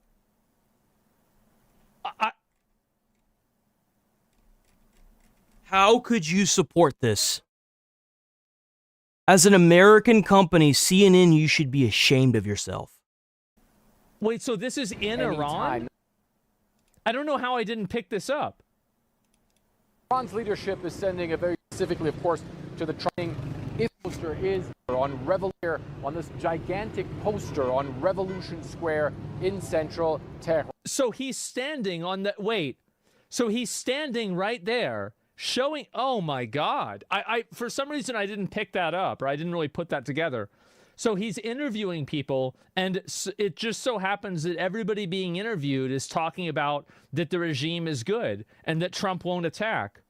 Well, yeah, duh, because if they don't say that, they'd be killed. Like, what? Thank you very much. They're fucking terrified to say anything. This CNN is doing this? Oh my God. CNN doesn't, Iran doesn't allow journalists? Yeah, I can see that. That's why they're in Iran. I don't even know what to say. I wonder why they don't allow journalists. Unless it's approved by the regime. Fuck, man. And they're just out What a there joke. doing this. What a joke, man. CNN spreading Islamic Republic propaganda, truly the enemy of the people. The regime picked the interviewees. What the fuck is going on? Why is CNN? Why are these companies siding? These people siding with Iran's fucking their genocidal government? It's unreal. I can't. Well, it's for the same reason that they're putting all this fake propaganda out in America. Somebody behind the lines is pulling all the strings. Somebody that wants to see America burn, even if it's a foreign country, is forcing this propaganda into every stream of social media. Somebody wants America to burn, and we need to figure out what fucking government is doing it. Yeah, so wait, the internet in Iran isn't, wait, they're just publishing propaganda.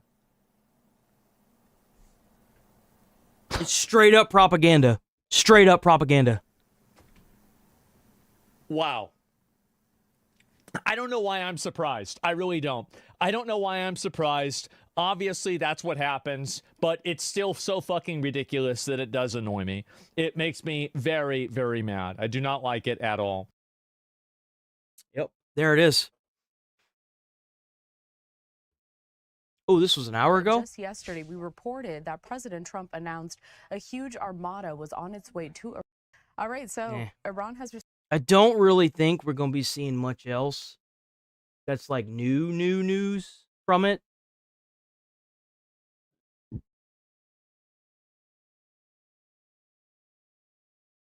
Oh, they took evidence.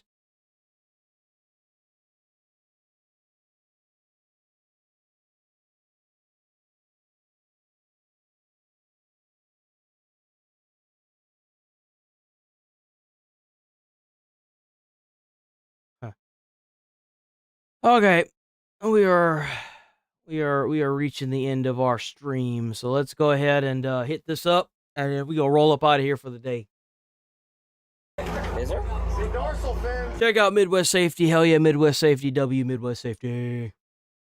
Oh, shit. Carolina Police, this is Amanda. I was just calling to inform you guys that there is a person who stopped on the Courtney Campbell Causeway. A woman stopped in the middle of the street and got out of her really beat up red car that was like missing most of the front of the hood. You can't miss it. It's very discernible. And started running up to my car trying to get in, saying, please let me in. She ran to the right towards the water and abandoned her car. So I don't know if she's in help or, needs help and she's in trouble. So a female got out of a red vehicle and ran up to your vehicle and was begging for you to let her in? That's correct. What was she wearing? Like a hoodie, black. And what kind of pants? Maybe jeans. I can't tell. How long ago was this? About 5 minutes ago, not even. Did she seem like she was intoxicated or on drugs? Maybe on drugs, but again, I didn't have enough interaction with her to be a good judge of that. She could have been in trouble, I'm not sure. I'll have an officer do an area check for her. Thank you very much. You're welcome. Hi, can I talk to you? Yeah. Is your car? No. Whose car is that? I don't know. Do you know who got out of the car or anybody related to the car? You're with that car there? Yeah, I'm with that car. I'm out of gas. And you saw nothing to do with this car at all? No, I heard it. You heard what? I heard like someone sideswipe it. Oh, you think somebody hit it? I think someone hit it and it sped off. A red Hyundai Elantra. We're getting a report that it could be possibly related to a hit and run on the Tampa side. I'm not sure if they have anything open on it. Can we check with FD and see if they transported anyone? Because there's no one here claiming to be with this vehicle. The keys are with it. Take the keys. Shit, dude, it was like, it has the airbags are deployed. Oh yeah, it's totaled. What the fuck? How? Man, that car is beat to shit. Take the keys. Yeah, it is beat to shit. Look at that. Hi. Hi. A little excitement, huh? That's her. The damage on the front even looks fresh. The radiator's like torn out. She probably rear-ended somebody, sideswiped the guardrail. But why'd she leave? No idea. Let's scroll through the call notes, see if we have any description of the lady that was running in traffic, and we'll just drive slowly and see if she's on the side of the road. Like, where do you walk from here? This is no man's land. Let's see what we can find. Yeah, work some magic. While officers take the first steps to find the owner of the vehicle, it turns out she was right in front of them all along, as the ride-along spots a naked woman hiding in the trees along the ocean shore. Hey, oh, shit. 120. Are you okay? What's going on? What's happening? FD emergency back to my location for a nude woman that is probably involved. Do you have any clothes, ma'am? Why are you naked? I have clothes on. Tampa needs to be in route. Why are you naked? You can't see me. I can see you. This is not real. Is this your car? Are you okay? Did you get into an accident? Bro, she's gone off her rocker. Holy shit, she's gonzo. She thinks that she has clothes on, nothing is real. Holy What's your shit. name? Are you, She must be from Minnesota. is it Kristen? Are you Kristen? No?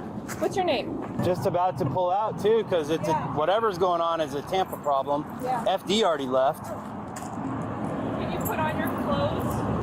They're right under you. Can you put them on for me? Oh, they see the clothes. So yeah, it's fine. I mean, if she's safe right there, we'll leave her right there. I don't have like any good blankets or clothing. All I got is like jackets. it's under her. She just doesn't want to put it on. Okay. 120. What did you have on the name for the RO? Are you Kelsey? Kelsey, what's going on? Kelsey, can you tell me, are you injured? Are you hurt? Yeah, eval. She's on land. She may be in shock. She's shaking pretty bad. Kelsey, can I call your mom for you or your dad? I mean, it's quite possible she got a concussion if the airbag went off and hit her a type of way. Remember? Yeah. Anything could be going on. Like, intentionally not answering at this point. Can you come with me if you take my hand? Can we put this over you to cover you? Okay. Take a deep breath. Tell me, okay, what's going on? Apparently, this happens quite a bit with some people that are like mentally ill, like heavily mentally ill. They'll be like driving up the interstate, going the wrong way, butt ass naked. It happens quite a bit. Can I help you put some clothes on?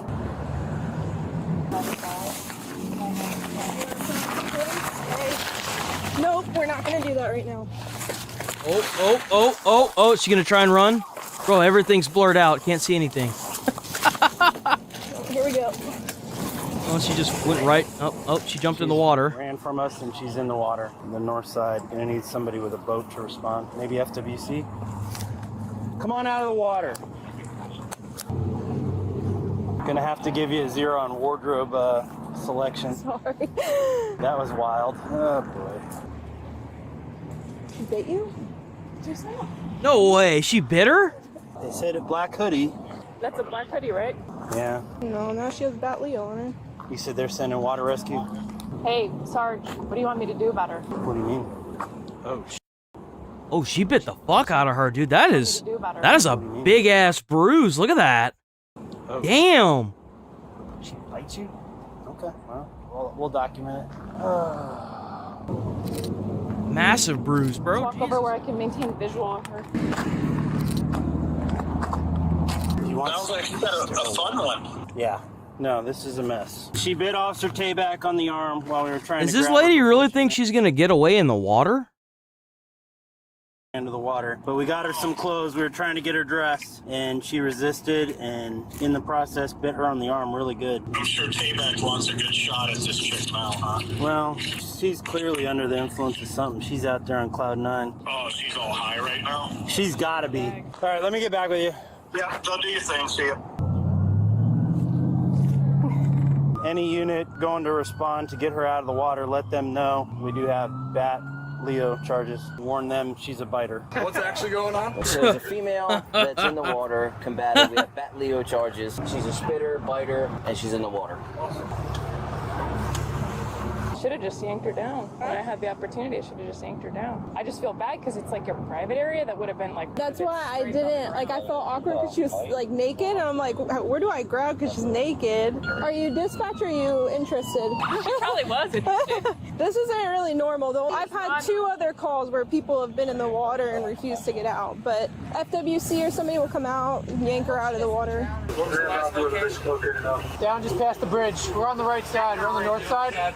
On the other side of the hub? Yeah. I don't think you're gonna be able to do much with her. I do have an officer that she bit on the arm pretty bad, broke skin. Maybe you can check her out. Are you waiting for somebody in the boat? I mean, there's not really going to be anything that they can do for her other than to give her some, like, gauze or something to wrap that up with. I mean, you're asking the wrong people to look at her and check it out. Yeah, I'll get bit. Like a fire department, all they can do is, like, open up their bag of goodies and give you something. They don't have, like, a heart monitor or anything to check anything. Oh, hon. Do you want to go to the hospital? No. Okay. She's gonna drive up there, so. Maybe if you have something to wrap it, that'd be great. Yeah, we'll take care of you. To the gentleman on the boat. I was going to say. Wrap it, please. Yeah, you got it. You want to check your blood pressure and everything? I don't think it's need to. Be all right. Oh, she has rabies. Oh, that's what I'm Who worried the hell is this? She's been here the whole time. Who are you? Bad or HIV or Hep C or.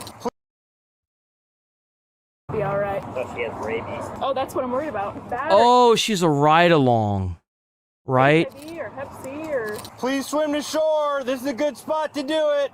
Come on, we'll get you some help. Hey, this is a good spot to come in. Try to swim to me. think as she gets to that bridge, she's gonna get sucked out that way. I don't know how fast. That's where the boat's coming from, so. Okay, she's just gonna get harder to watch if she gets sucked under that bridge. What exactly happened as far as you guys know? She got into an accident and then ran So into you guys? what we're getting updates on, it sounds like she was in an accident at the airport, fled that accident, maybe got in another accident here, but we don't know what she hit. Maybe the guardrail, that's the fresh damage on the passenger side. We got Well, she hit something hard enough to make the airbags deploy. multiple calls from here saying she was running up to cars in traffic, trying to get in them and screaming for help. When we got out here, we found the car empty, nobody around, and just as we were about to pull out, actually the rider that was riding with the other officer saw the naked body in the bushes.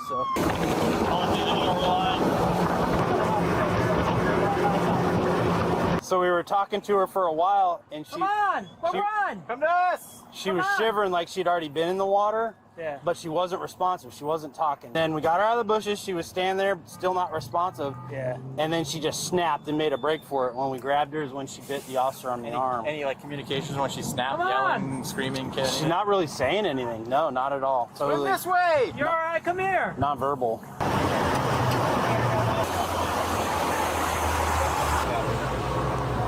Do we know her name? Kelsey. Kelsey! I don't want to tip this boat, man. Everybody on one side, man. It's gonna. It's good. It's good. Okay. She's trying to get on that boat? Clothes on? Is there a law enforcement on that boat over there? Huh? No. No, I don't like that then. I don't like that. Damn, they got the fire out there too.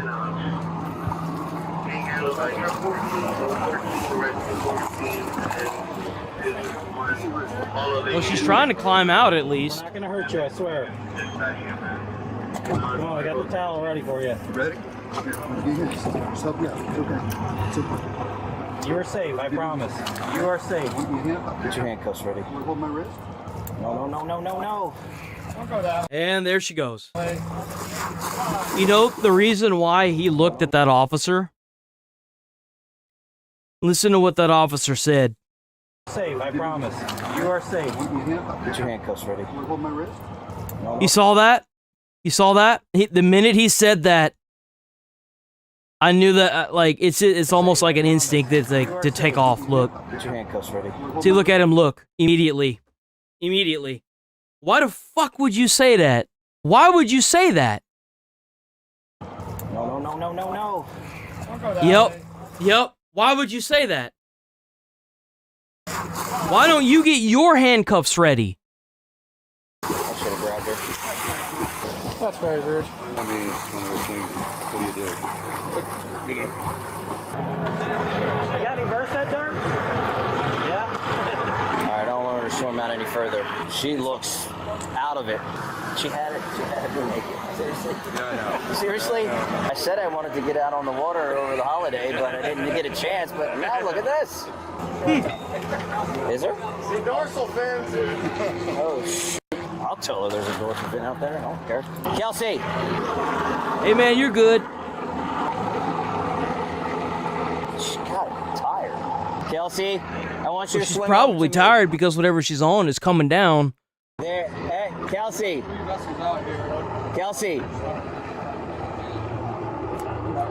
The hell's she doing? There is a dorsal fin out there. Do you want to get bitten?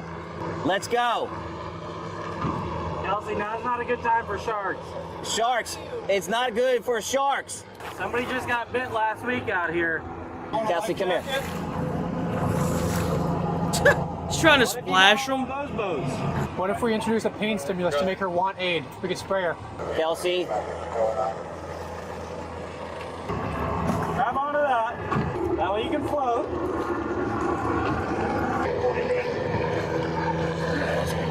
Come here. You can get me wet. I don't care. I don't care.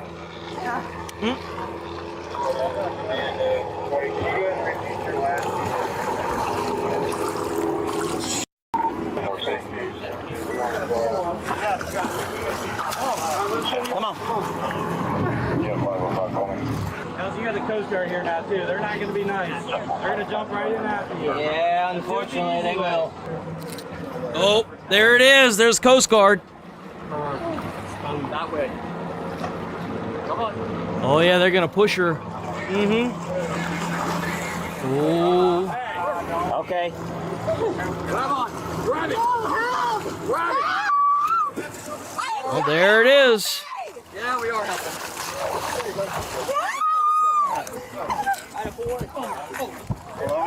I got her legs. I got it. Hold on. There's that blue rope. Hold on. Man, why do fucking women do that constantly, dude? Shut the fuck up. God damn, that is so irritating. Take your time. We're going to get nice and slow. God. 422, we're going back to the Tampa boat ramp. Hold her fucking mouth shut or something. Damn, that is just so irritating. This is your straight carry. 1, 2, 3. Just keep covered up as much as possible. You got it? I got it. Okay. God damn, that's irritating. Are you back? Be mindful there, Bubba. Be mindful there.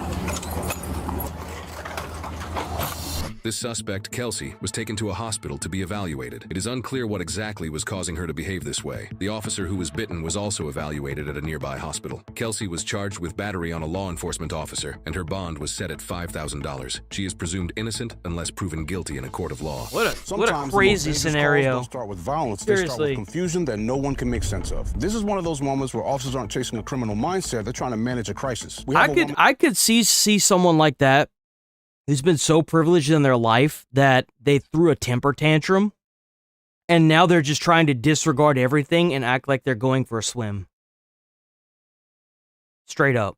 Detached from reality, possibly scared and not thinking straight. So that's a different kind of danger because it's not a clear threat, just sudden craziness. When this officer attempts to step in calmly and professionally trying to help, that doesn't mean the situation will stay calm because panic, mental distress, or substances can change the scene fast. This is exactly why bites scare officers, because it's not just resisting. It exposes a cop to infection, disease, hospital trips, and testing, all from someone the officer was trying to help. Now add water to the mix, slippery footing, and possible drowning. So officers can't just rush in without risk of injury, losing control completely, so every move gets slower and more dangerous. Assault on officers involving bites happen on this job a lot, and they carry real medical consequences that last long after the scene clears. We know it's inevitable. Cops have to walk into a person's worst moment knowing it might not end well. Problem with that is sometimes you can't walk away from it without being untouched. Hey, man, speaking some truth right there. All right. Sheriff's office. We rolling. We will be back on tomorrow. Tomorrow is Friday. I can't believe it's already fucking Friday. Oh, shit, boy. All right. We'll see you boys tomorrow bright and early. I am so happy tomorrow is Friday. Friday fun day, boys. Stay safe out there. Stay friendly. Thanks for watching. Try to put a smile on someone's face. You might change their whole day or their whole life. You never know. And I'll see you boys tomorrow.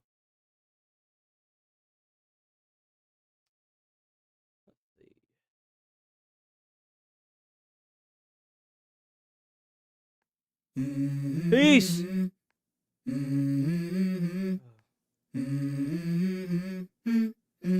Let's go. I wake up to a little bit of drool on my pillow, feel like it's gonna be a bad day. Yeah, I'm tired of shit, and the coffee ain't hit yet, damn, ain't that great. I don't wanna go to work, cause my boss is a jerk, and I'm not even that paid. I need a change in my life, cause I don't feel alive, and there's nothing that makes me happy. Hold my beer for a minute, I'm about to quit my job, cash in for a ticket. I'm going on a trip